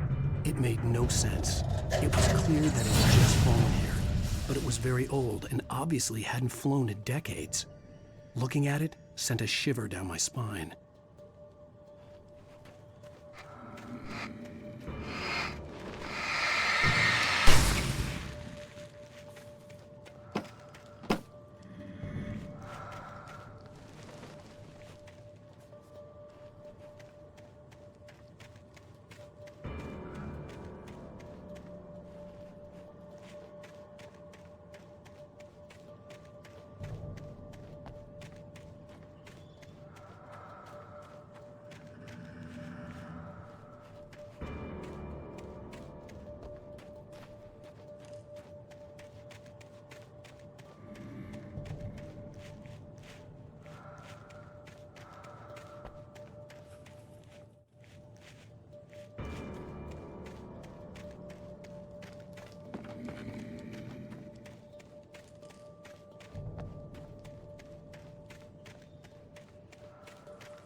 The logging site was a mess.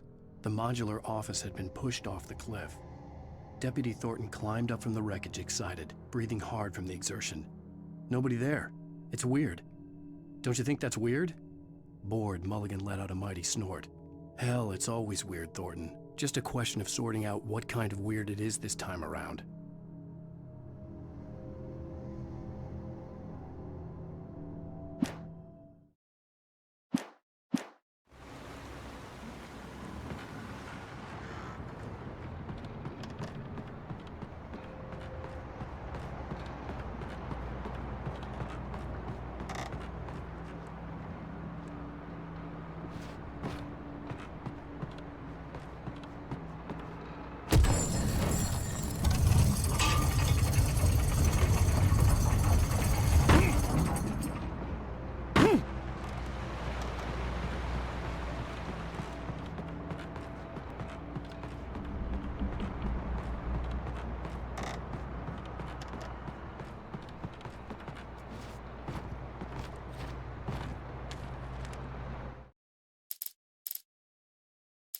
When Barry saw the darkness attack the visitor center, it made him a believer.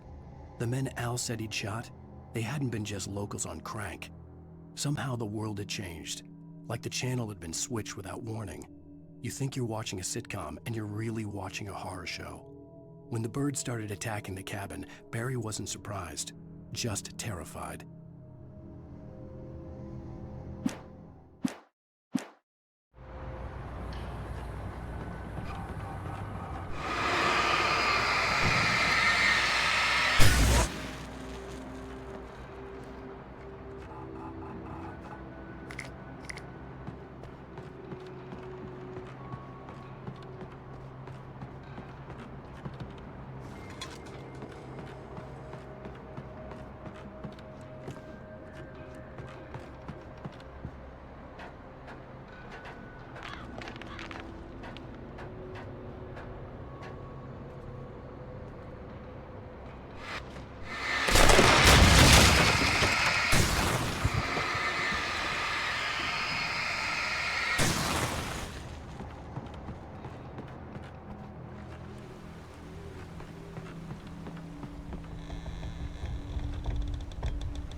Beware of Widowmakers!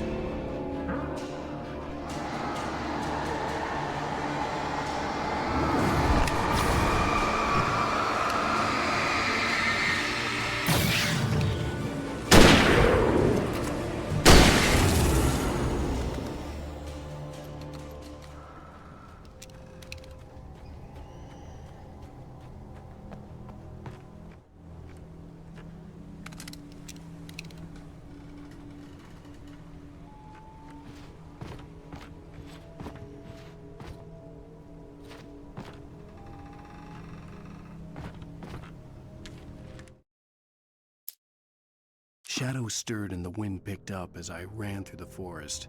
I felt the dark presence turning its gaze toward me. Then the moonlight was blotted out by dark shadows that raced violently across the ground, moving too swiftly to be natural. Darkness gathered between the trees and melted again to reveal the Taken. No natural path had brought them here.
is a hazardous occupation.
Barry? Ow! The porch is covered with birds. They've got all Hitchcock on me. Stay out of sight. I'm on my way. Don't open the door. What am I, crazy? Stay hidden. I'll be there soon. Just make sure you keep the lights on.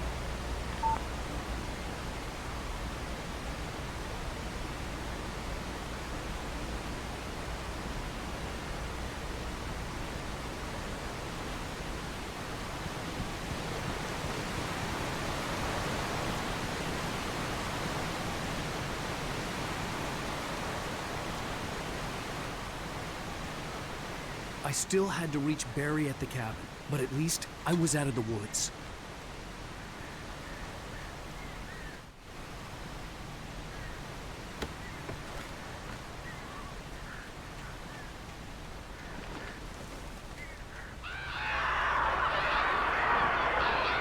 I'd have to get the car from the locked garage. It would get me back to Barry faster, and the headlights were a welcome bonus.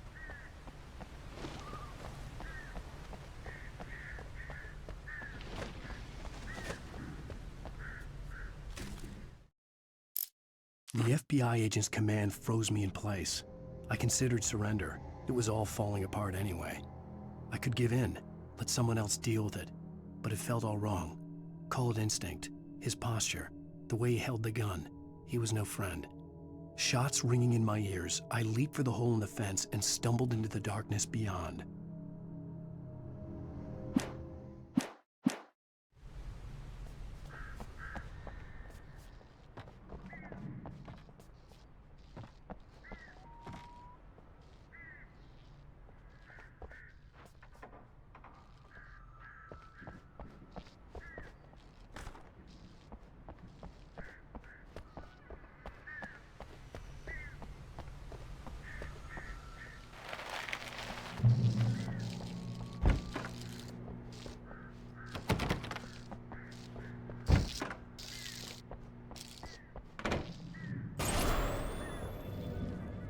A story is not a machine that does what you tell it.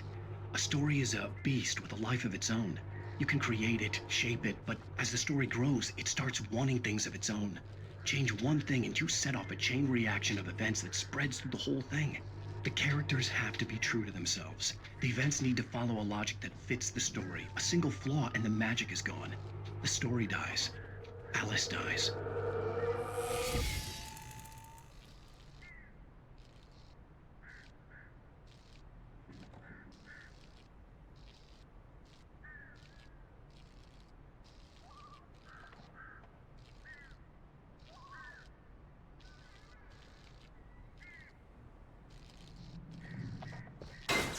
You can learn about nature and yourself.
There was no misunderstanding. Cauldron Lake was where Alice and I had stayed, but there was no cabin and no island. I was missing a week. What had happened to me? What had happened to Alice? I had to get her back. I couldn't face life without her.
The flare gun was probably the best weapon I could imagine against the dark things I was facing.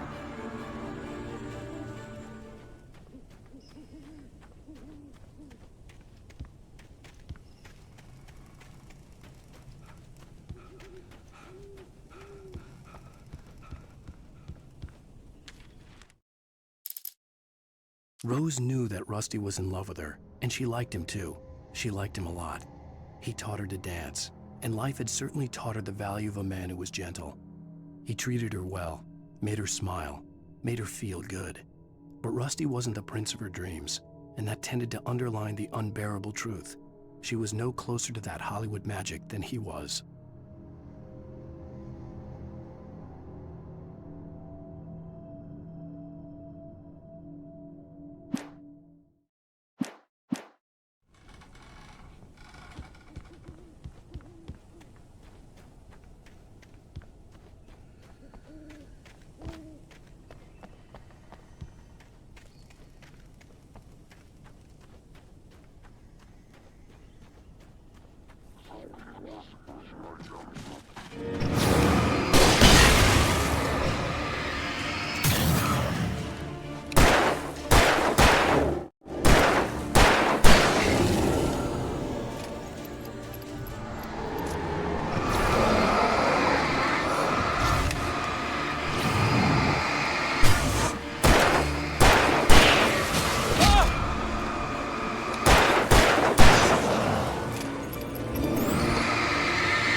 It was the kidnapper. You son of a bitch! Where's my wife? Enough horseplay, Wake. You deliver the manuscript, and you can have your woman back. Simple as that. I don't... Listen. I'm gonna need time to finish it. I still need to write the ending. I need a week. It's not done? I need a week. 2 days. The old Bright Falls coal mine is nearby. You can find it easy, city boy. The main building, there at noon. You bring the manuscript, you'll get your wife. If not, well, get me? Yes, I get you.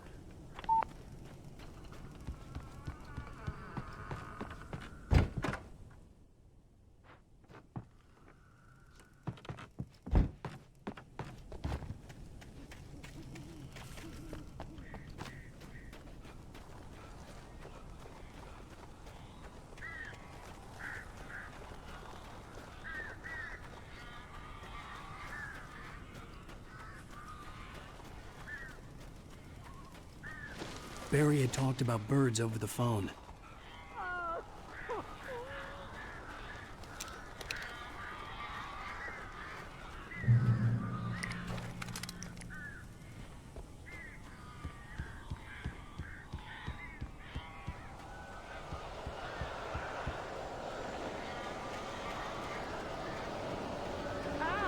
Al, I am so glad you're here.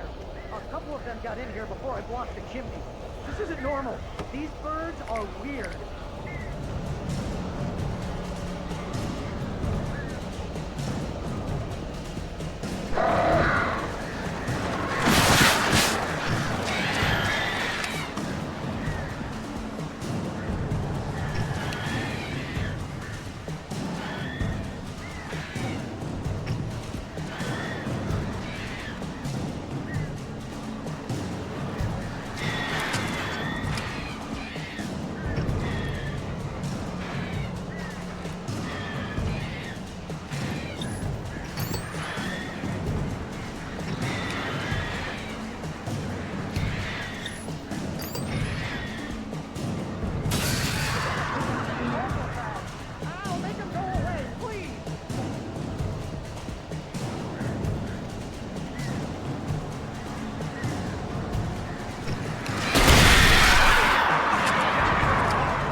Hey, Al.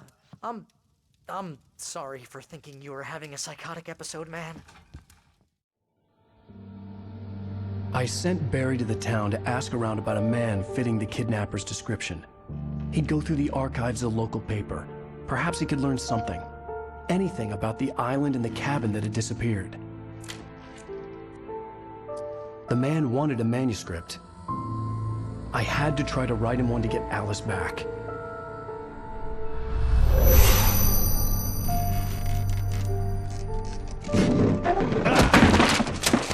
For me, the supernatural had always been nothing but a metaphor for the human psyche, a tool to use in writing fiction. Now, it was happening for real, and I couldn't put a single word on paper.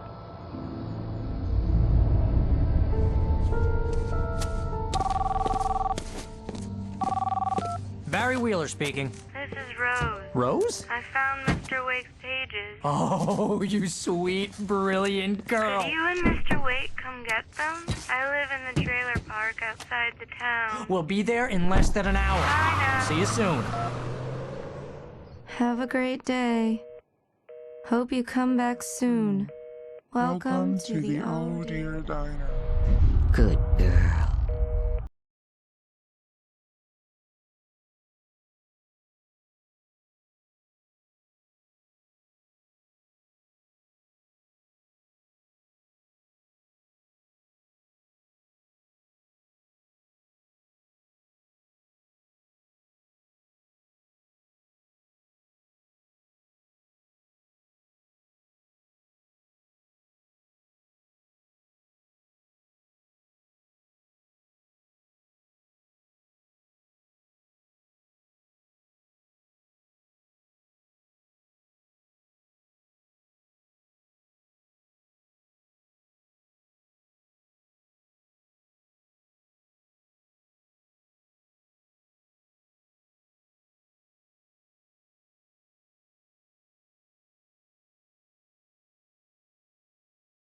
Previously on Alan Wake, Alice has been kidnapped. Alan, please help me. Alice? You'll do exactly what I say if you ever want to see your wife again. I can't tell anyone except my agent Barry. Damn it, Barry, they'll kill her. You're my best friend, and I'm worried that you're not right in the head. The ransom is a manuscript I supposedly wrote that's coming true before my eyes. It happened just the way it was on that page. So dark. I have found only a few scattered pages. I want the entire manuscript. The deadline is in 2 days. I found Mr. Wake's pages.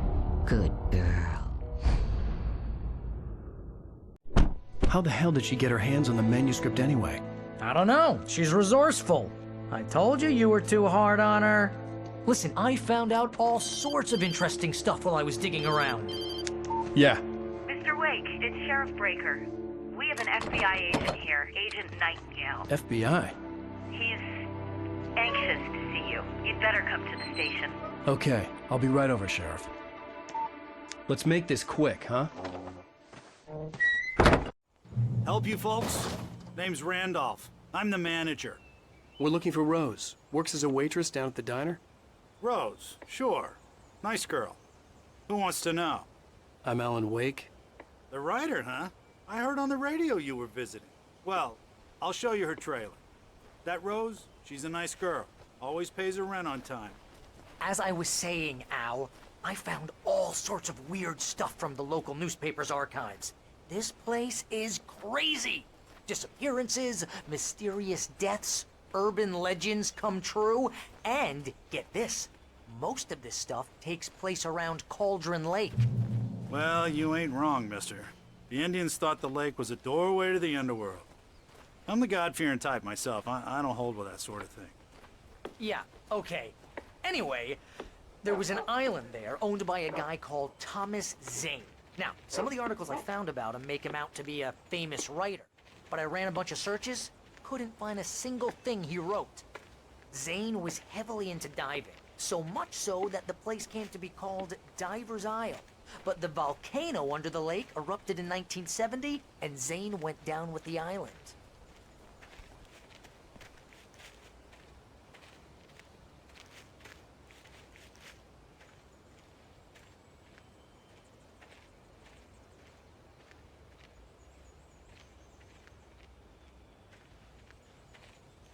It gets better. A local girl, Barbara Jagger, drowned in Cauldron Lake just a week earlier. They were lovers. Sure, Jagger's a local spook story. The Scratching Hag comes for you in the dark. Childish stuff like that. Anyway, Al, I'm just getting to the best part. All of the articles about this stuff were written by Cynthia Weaver. I asked around, and she's that crazy bag lady you met. What, the lamp lady? She can be a little loopy, but she's not homeless or anything. Yeah, anyway, she knew both Jagger and Zane before they both died, and she had some kind of a breakdown.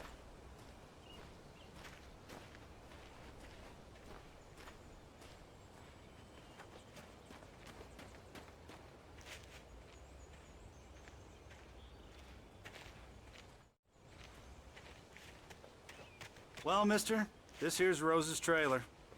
You mind me asking what you want with her? We're just here to talk to her, pal.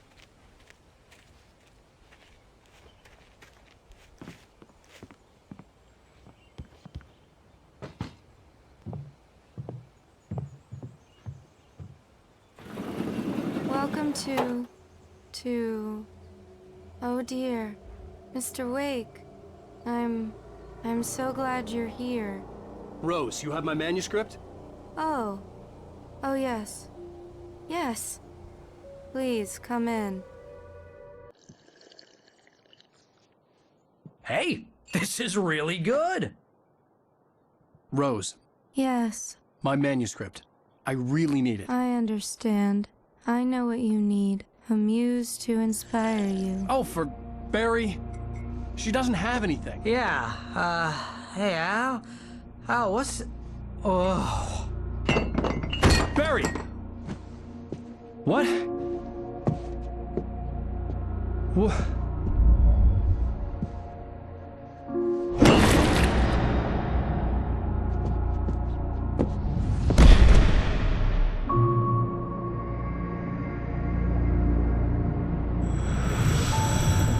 was coming for you, hiding in my barber's skin. I'm too weak to stop it. You must turn the lights on. I promised I'd come visit you and your lovely wife.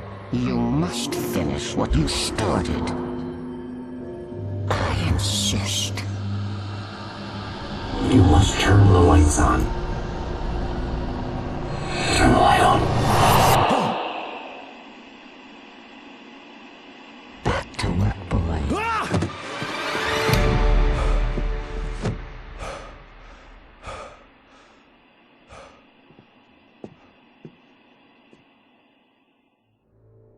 I felt nauseous, hungover. Only anger kept me going. I can't tell reality from dream anymore, but it seems I have an imaginary editor to help me. She's an old woman in a funeral dress. I call her Barbara Jagger. She's very strict. I'm writing faster and faster. My manuscript is being heavily revised. The edits are getting very aggressive, and each day there's less of me and more of her. I hate it, but I know she's right. She promises me I can save Alice this way. She knows more of this than I do. About the complex incantation I'm attempting. About this place. She's worked with another writer under similar circumstances, Thomas Zane. The genre of the story seems to be shifting. It's turning into a horror story. I'm getting close. I can feel it.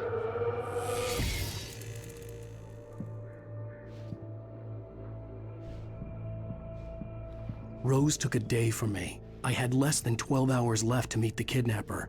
All I could do was get Barry into the car, work something out once I got on the road. Welcome to the Oh Dear Diner. What can I get you today? Coffee? I couldn't work up much hate for Rose. Something had used her to get to me and left its mark. First refill is free. Milk and sugar on the counter there. Would you like to hear today's specials? Thank you. A nice day. Come back soon. Barry was out of it. He was way too heavy to carry. You're right. I deserve more money. I'm so handsome.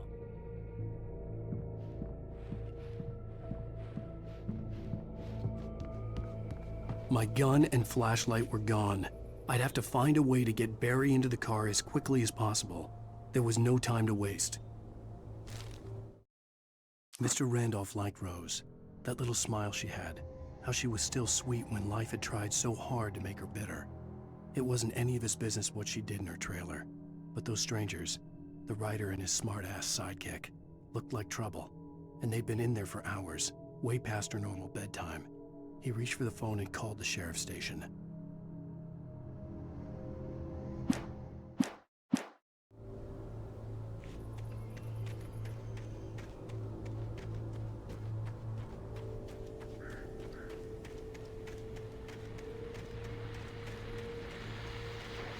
I just stepped outside to catch a breath of fresh air, and let me tell you, the weather's getting heavy.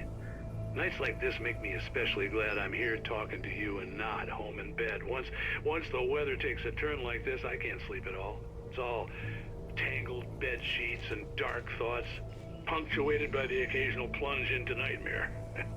Is it just me? Well, perhaps it is. But I hope I can make the night a little bit easier to get through. Caller, you're on KBF FM. Hey, Pat, it's Walt Snyder. What's on your mind, Walt? Well, I ain't the way you are, but, I can't sleep either, you know? I just been staring out the window here, trying to make sense of it all, but, I ain't been drinking either, you know? Well, you sound like a man with a problem, Walt. I had argument with Danny. You know, Danny, and, then I got in trouble with the law, you know, and, I'm just, I heard something like that, Walt. yeah. Well, you know, Danny's my best friend, and, they let me on bail today. And now I'm just alone here at the window, you know, waiting.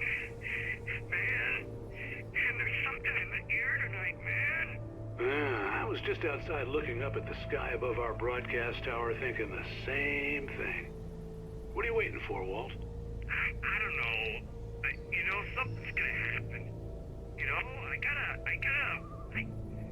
I think I better go. Well, Walt, maybe... No, thanks, Pat. Well, good luck to you, Walt. Hang in there. Let's take a little break, folks. This weather's really something else, huh? How can I be sure you'll walk away? Why do look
Oh, you're gonna get it now.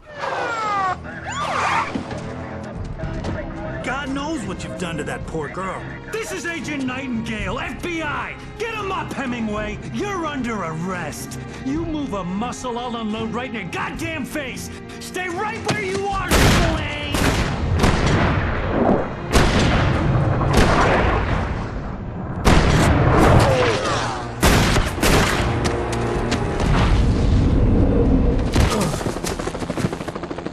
What are?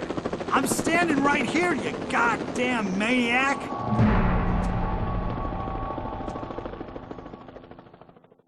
I hated to leave Barry behind, but there was no way I'd miss my appointment with the kidnapper. Give it up, Mr. Wake. Come on. Take it easy on him. Get after him. Don't let him get away. Move it, move it, move it! I'll have your shot if you let him get away.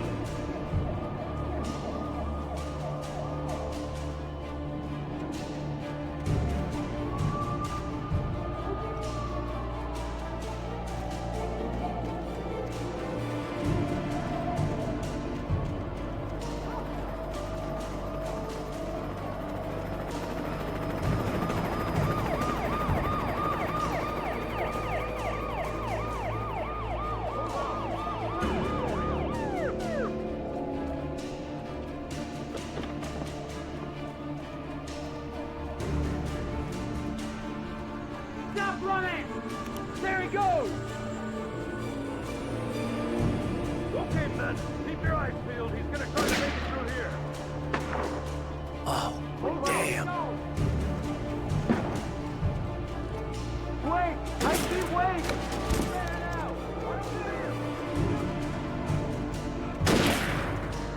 Where is he? Wait!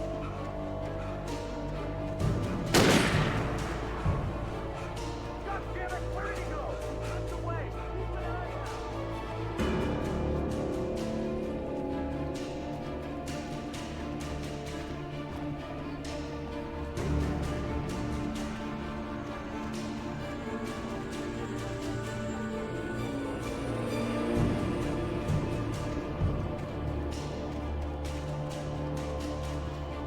He's gone. Come on, guys. We need to head him off.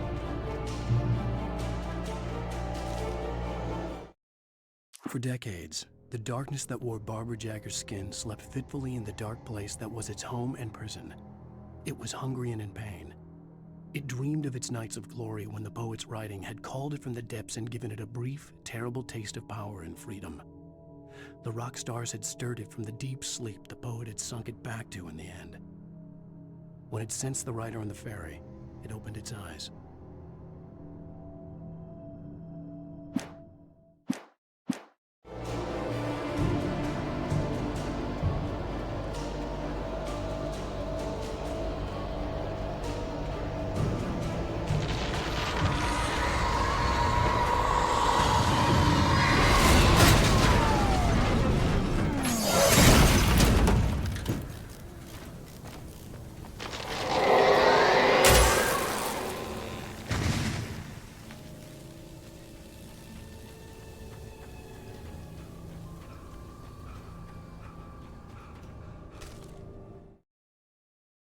Rose didn't know how the strange old lady got in her trailer, and she looked wrong somehow.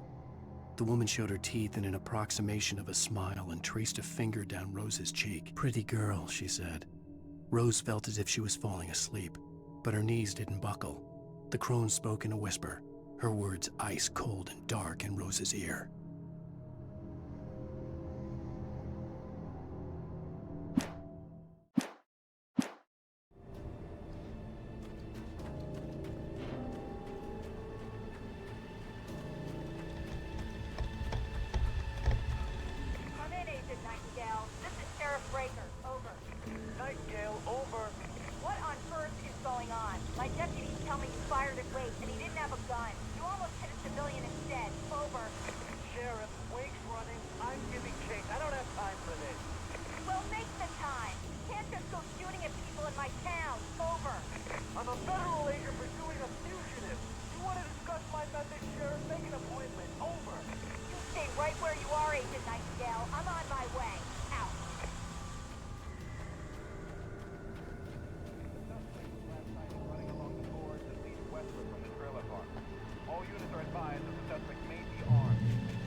Search the area!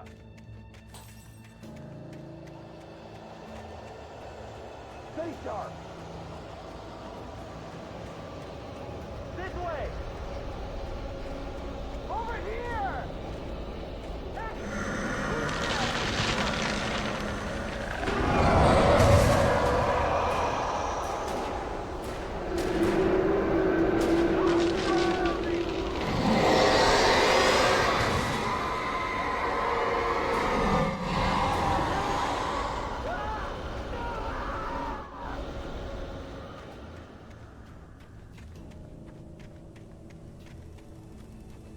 This horror was everywhere I went, circling me.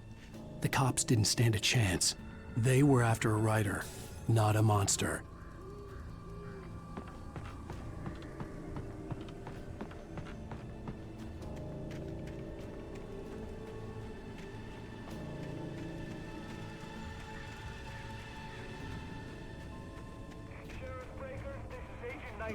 I've lost contact with most of the men you assigned to me. It's Wake's doing. Wait, are you seriously telling me that geek writer just took out my deputies? Are you kidding? I mean, have you seen this guy? He wears a tweed jacket. Over. He's the guy we're chasing. If it's not him, who then? Bigfoot? Over. I don't know yet, but I'm not in the habit of jumping to conclusions. That tends to come back and bite you in the ass. Out.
this is James. Mulligan, Thornton, come in. Over. Thornton here. James, we got both Wheeler and Rose in custody. They didn't put up a fight or anything. Why, they were... Hey, Mulligan, what are you doing? Come on! Sit down and give me that. James, Mulligan here. Over. Go ahead, Mulligan. Over. We got Wheeler and Rose here. Wheeler's drunk or hopped up on something. Speaking of which, that Fed had a pretty distinctive whiff of Otis Scotch about him, if you know what I mean. Over. I don't have anything on that, Deputy Mulligan. Over. Well, whatever. Anyway, Rose is just being plain weird here. You better get Doc in to take a look at both. Over. Gotcha. You better get them here quickly. The Fed's gonna want to interview Wheeler. Over. Oh, yeah, I bet it does. Looks like they have a lot in common. I'll look it out.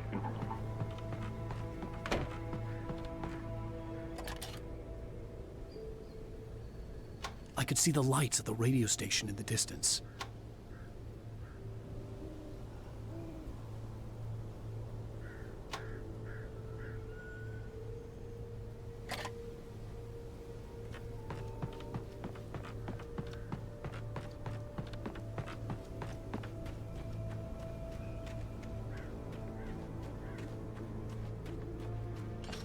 I imagined that the broadcast tower in the distance was part of the local radio station.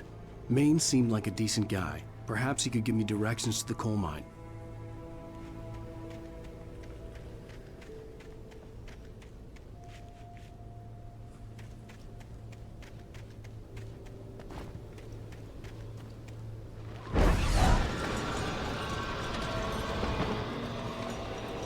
Unnatural shadows clung to the gate.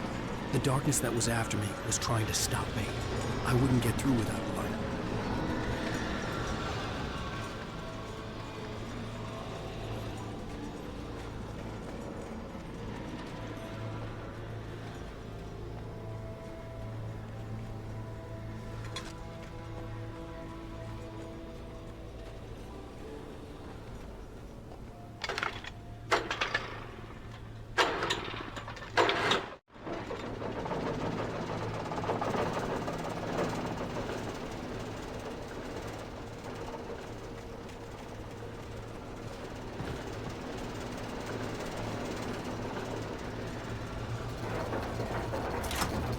The old generator conked out. I'd have to see if I could fix it and try again.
It took me a moment to recognize the flashbang grenades. They were an ideal weapon for my situation. Team 1, come in. Over. Team 1, this is Sheriff Breaker. Report. Over. Team 2, come in. I need a report. Over. Come on, guys. Talk to me. Come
KBFFM with Pat Maine. It's Milt Peabody, Pat. What's on your mind, Milt? Well, I live near the trailer park, Pat, and there's a big ruckus going on over there. Well, that's just up the road from me, too. What's going on, do you know? I don't know, but there's a bunch of police cars there, lots of sirens, a helicopter buzzing around, and I think I heard some gunshots. Gunshots? Yes, sir, like from a pistol. So can you find out what's going on? Because it's just next door and they're popping off guns there. They're still shooting? No, it was maybe 10, 15 minutes ago. It sounds serious, Pat. I'm telling you, it don't sound like no party. I'm certainly going to give the station a call, Milt. Okay. You'll hear it here as soon as I hear from them. Okay, thanks.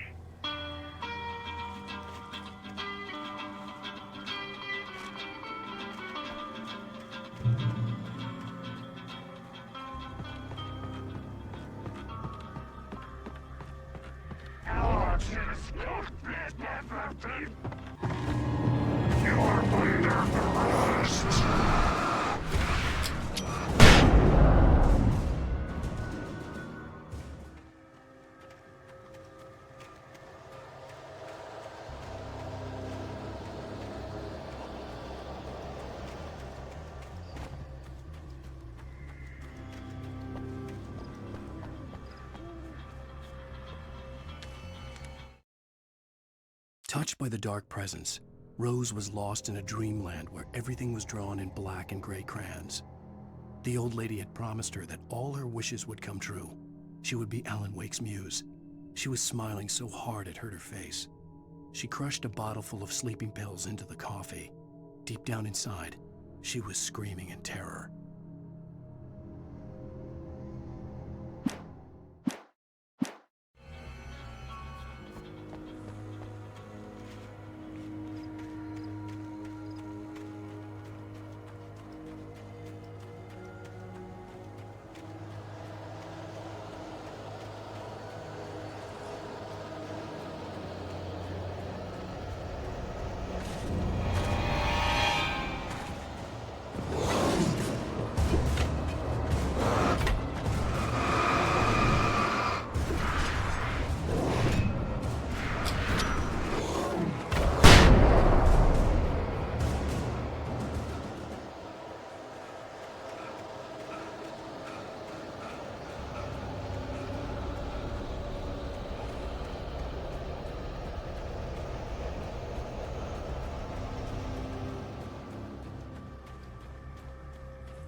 I hoped Maine could lend me a car to get to the coal mine.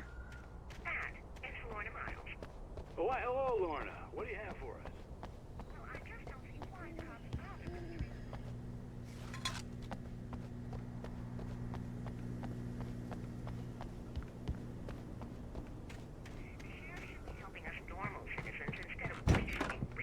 On those people.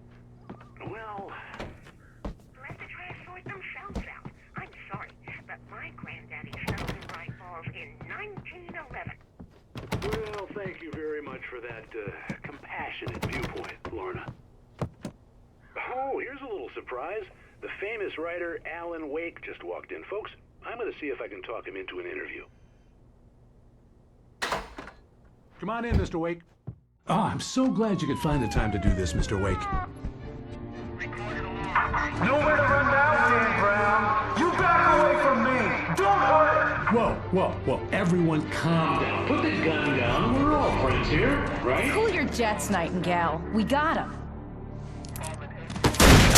Judas Priest! What the hell's the matter with you? There's a civilian in there.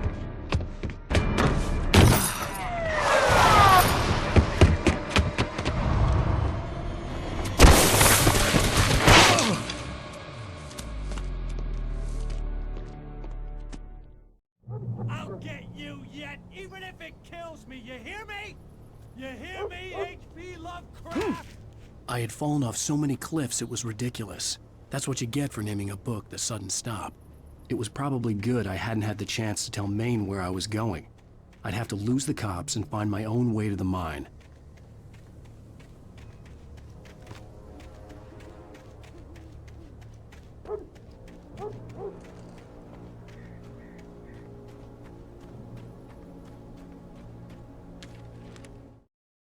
Nightingale stared through the broken studio window into the dark woods. He turned around, started to walk out, but Maine grabbed his arm. "Young man, you almost shot me. You don't shoot off rounds at people like that. What's the matter with you?" Nightingale shook his arm free, marched out. His cheeks burned with rage and humiliation.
Danny had stepped out, but what stumbled back in was something else. Something alien. A monster. Walter tried to kill it, first with his fists, then a chair. It wouldn't die. Instead, it kept coming, unaffected by the beating it had taken. After Walter managed to kick it down the cellar stairs, fear took over. He ran, got behind the wheel, gunned the engine. The booze wouldn't make him forget, but he knew he had to try.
There was no sensible reason for the power company work lights to be here. It was almost as if they'd been left for someone like me to use.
The bulldozer's engine roared to life. Mud and rocks flew as it fought for traction.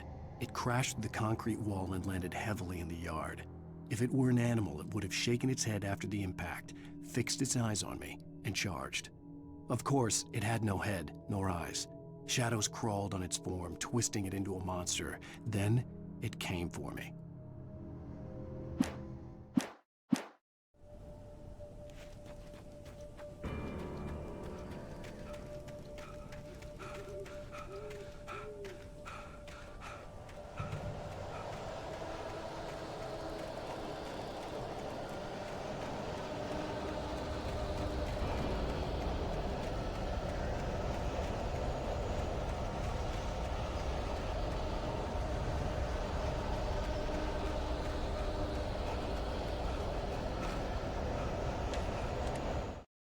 Sarah trusted her gut, and her gut said Agent Nightingale was an asshole.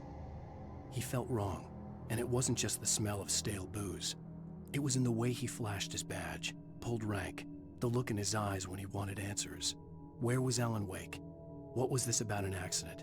Where was his wife? And most importantly, why did she let Wake go? He wouldn't answer her questions. Federal business was all he'd say.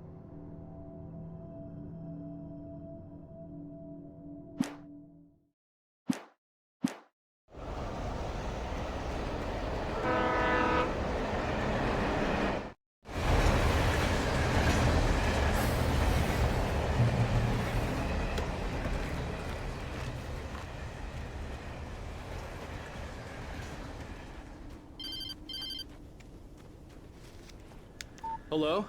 The most stubborn man I've ever met. Alice? Alice? Alan. I'm so afraid. Keeps me in the dark. Please help me. I look at you, Alan, and it's not you. Something else. Looking out from behind your eyes. Alice, I'm here. I'm so alone here. It's all gonna go to hell. You need to be careful. Cooperate. The connection had been terrible, but that wasn't the only thing that hadn't been right with the call. She sounded wrong somehow. But she...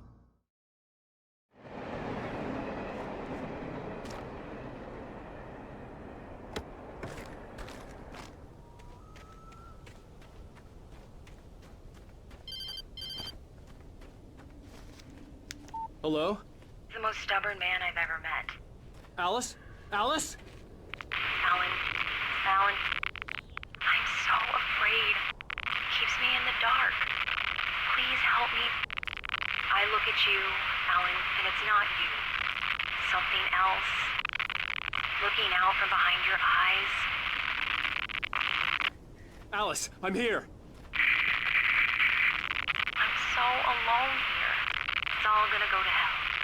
You need to be careful. Cooperate. The connection had been terrible, but that wasn't the only thing that hadn't been right with the call. She sounded wrong somehow, but she had called me. The pipe wrenched itself loose from the bridge's steel framework. Wrapped in darkness, it floated in midair, twitching. For a moment, I didn't understand what I was looking at. The heavy object lurched at me with impossible force. I threw myself out of the way, but just barely. When I turned my flashlight on it, it shook in a dark rage before it flew at me again.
could see a railway bridge up ahead, and a warehouse of some sort on the opposite shore.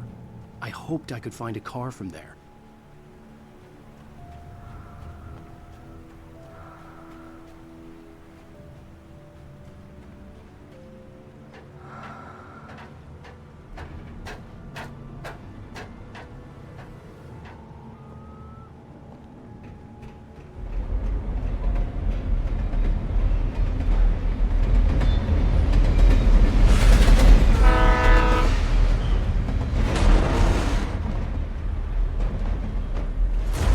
That was pursuing me was growing stronger, and it was taking over everything in its path.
I slammed the door shut right in his smug face.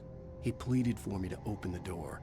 True to form, the asshole actually thought I would obey. I had no sympathy left, no guilt either, not for him. I took a moment to savor the scream. I bet I had a smile on my face. It was all that I had time for. The dark presence was inside the lodge with me.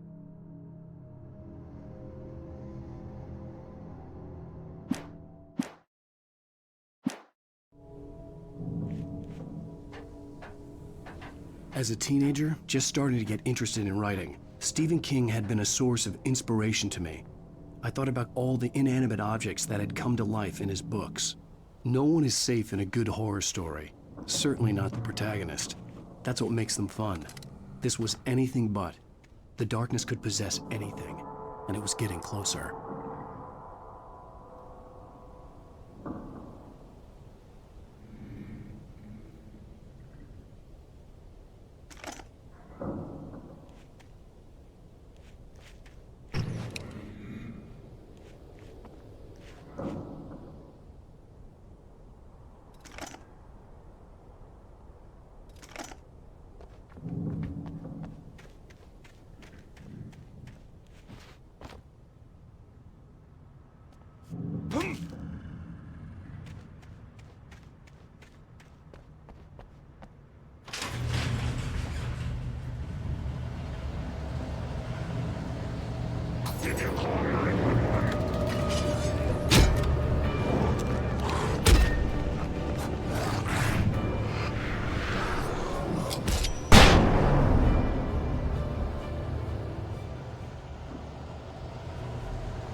takes of our existence for granted, unaware that they are merely a thin veneer of desperate self-delusion, covering a vast cosmos of madness and horror. All too often, the stars are right. In Night Springs. Tonight's episode, A Family Occasion. Journalist Alvin Derleth's trip to study the local customs of an insular community in Night Springs has been less than successful. Until tonight. Well, I'm glad you changed your minds about this. Ancient customs, local mythology. My editor loves this kind of stuff. Well, Mr. Derleth, we don't want to feel like we're on exhibition.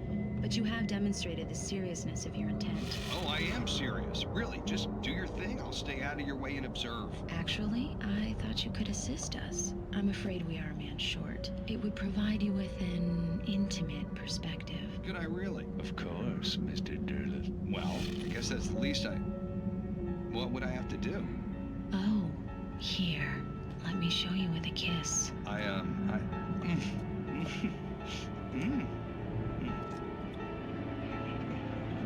What did you...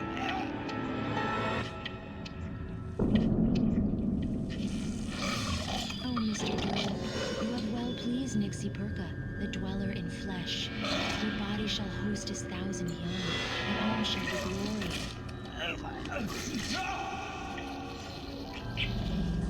Shh, darling, be calm. Shh. Alvin Derleth learned a harsh lesson. If you go looking for mythology, it may come looking for you. And such quests always bear fruit. In Night Springs.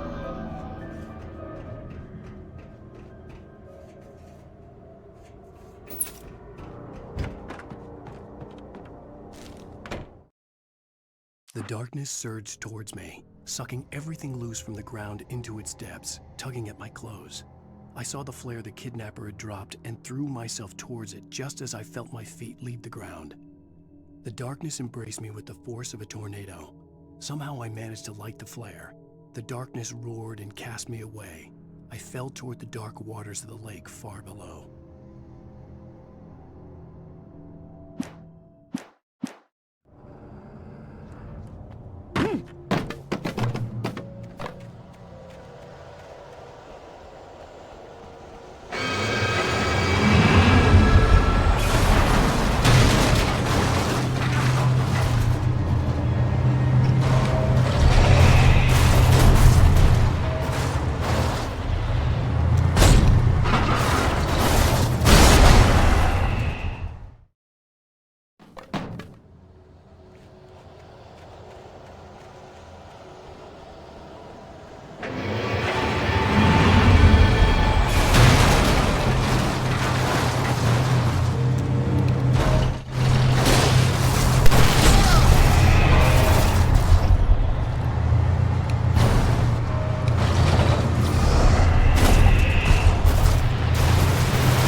never been this glad to see the sunrise. I had a couple of hours to get to the coal mine.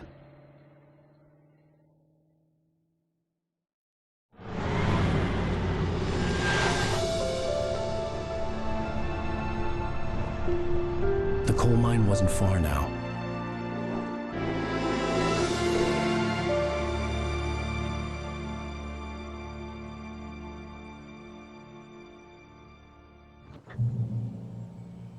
Today, I would meet the kidnapper, and he would give me Alice. I wouldn't give him any other choice. A drowning man will clutch at a straw.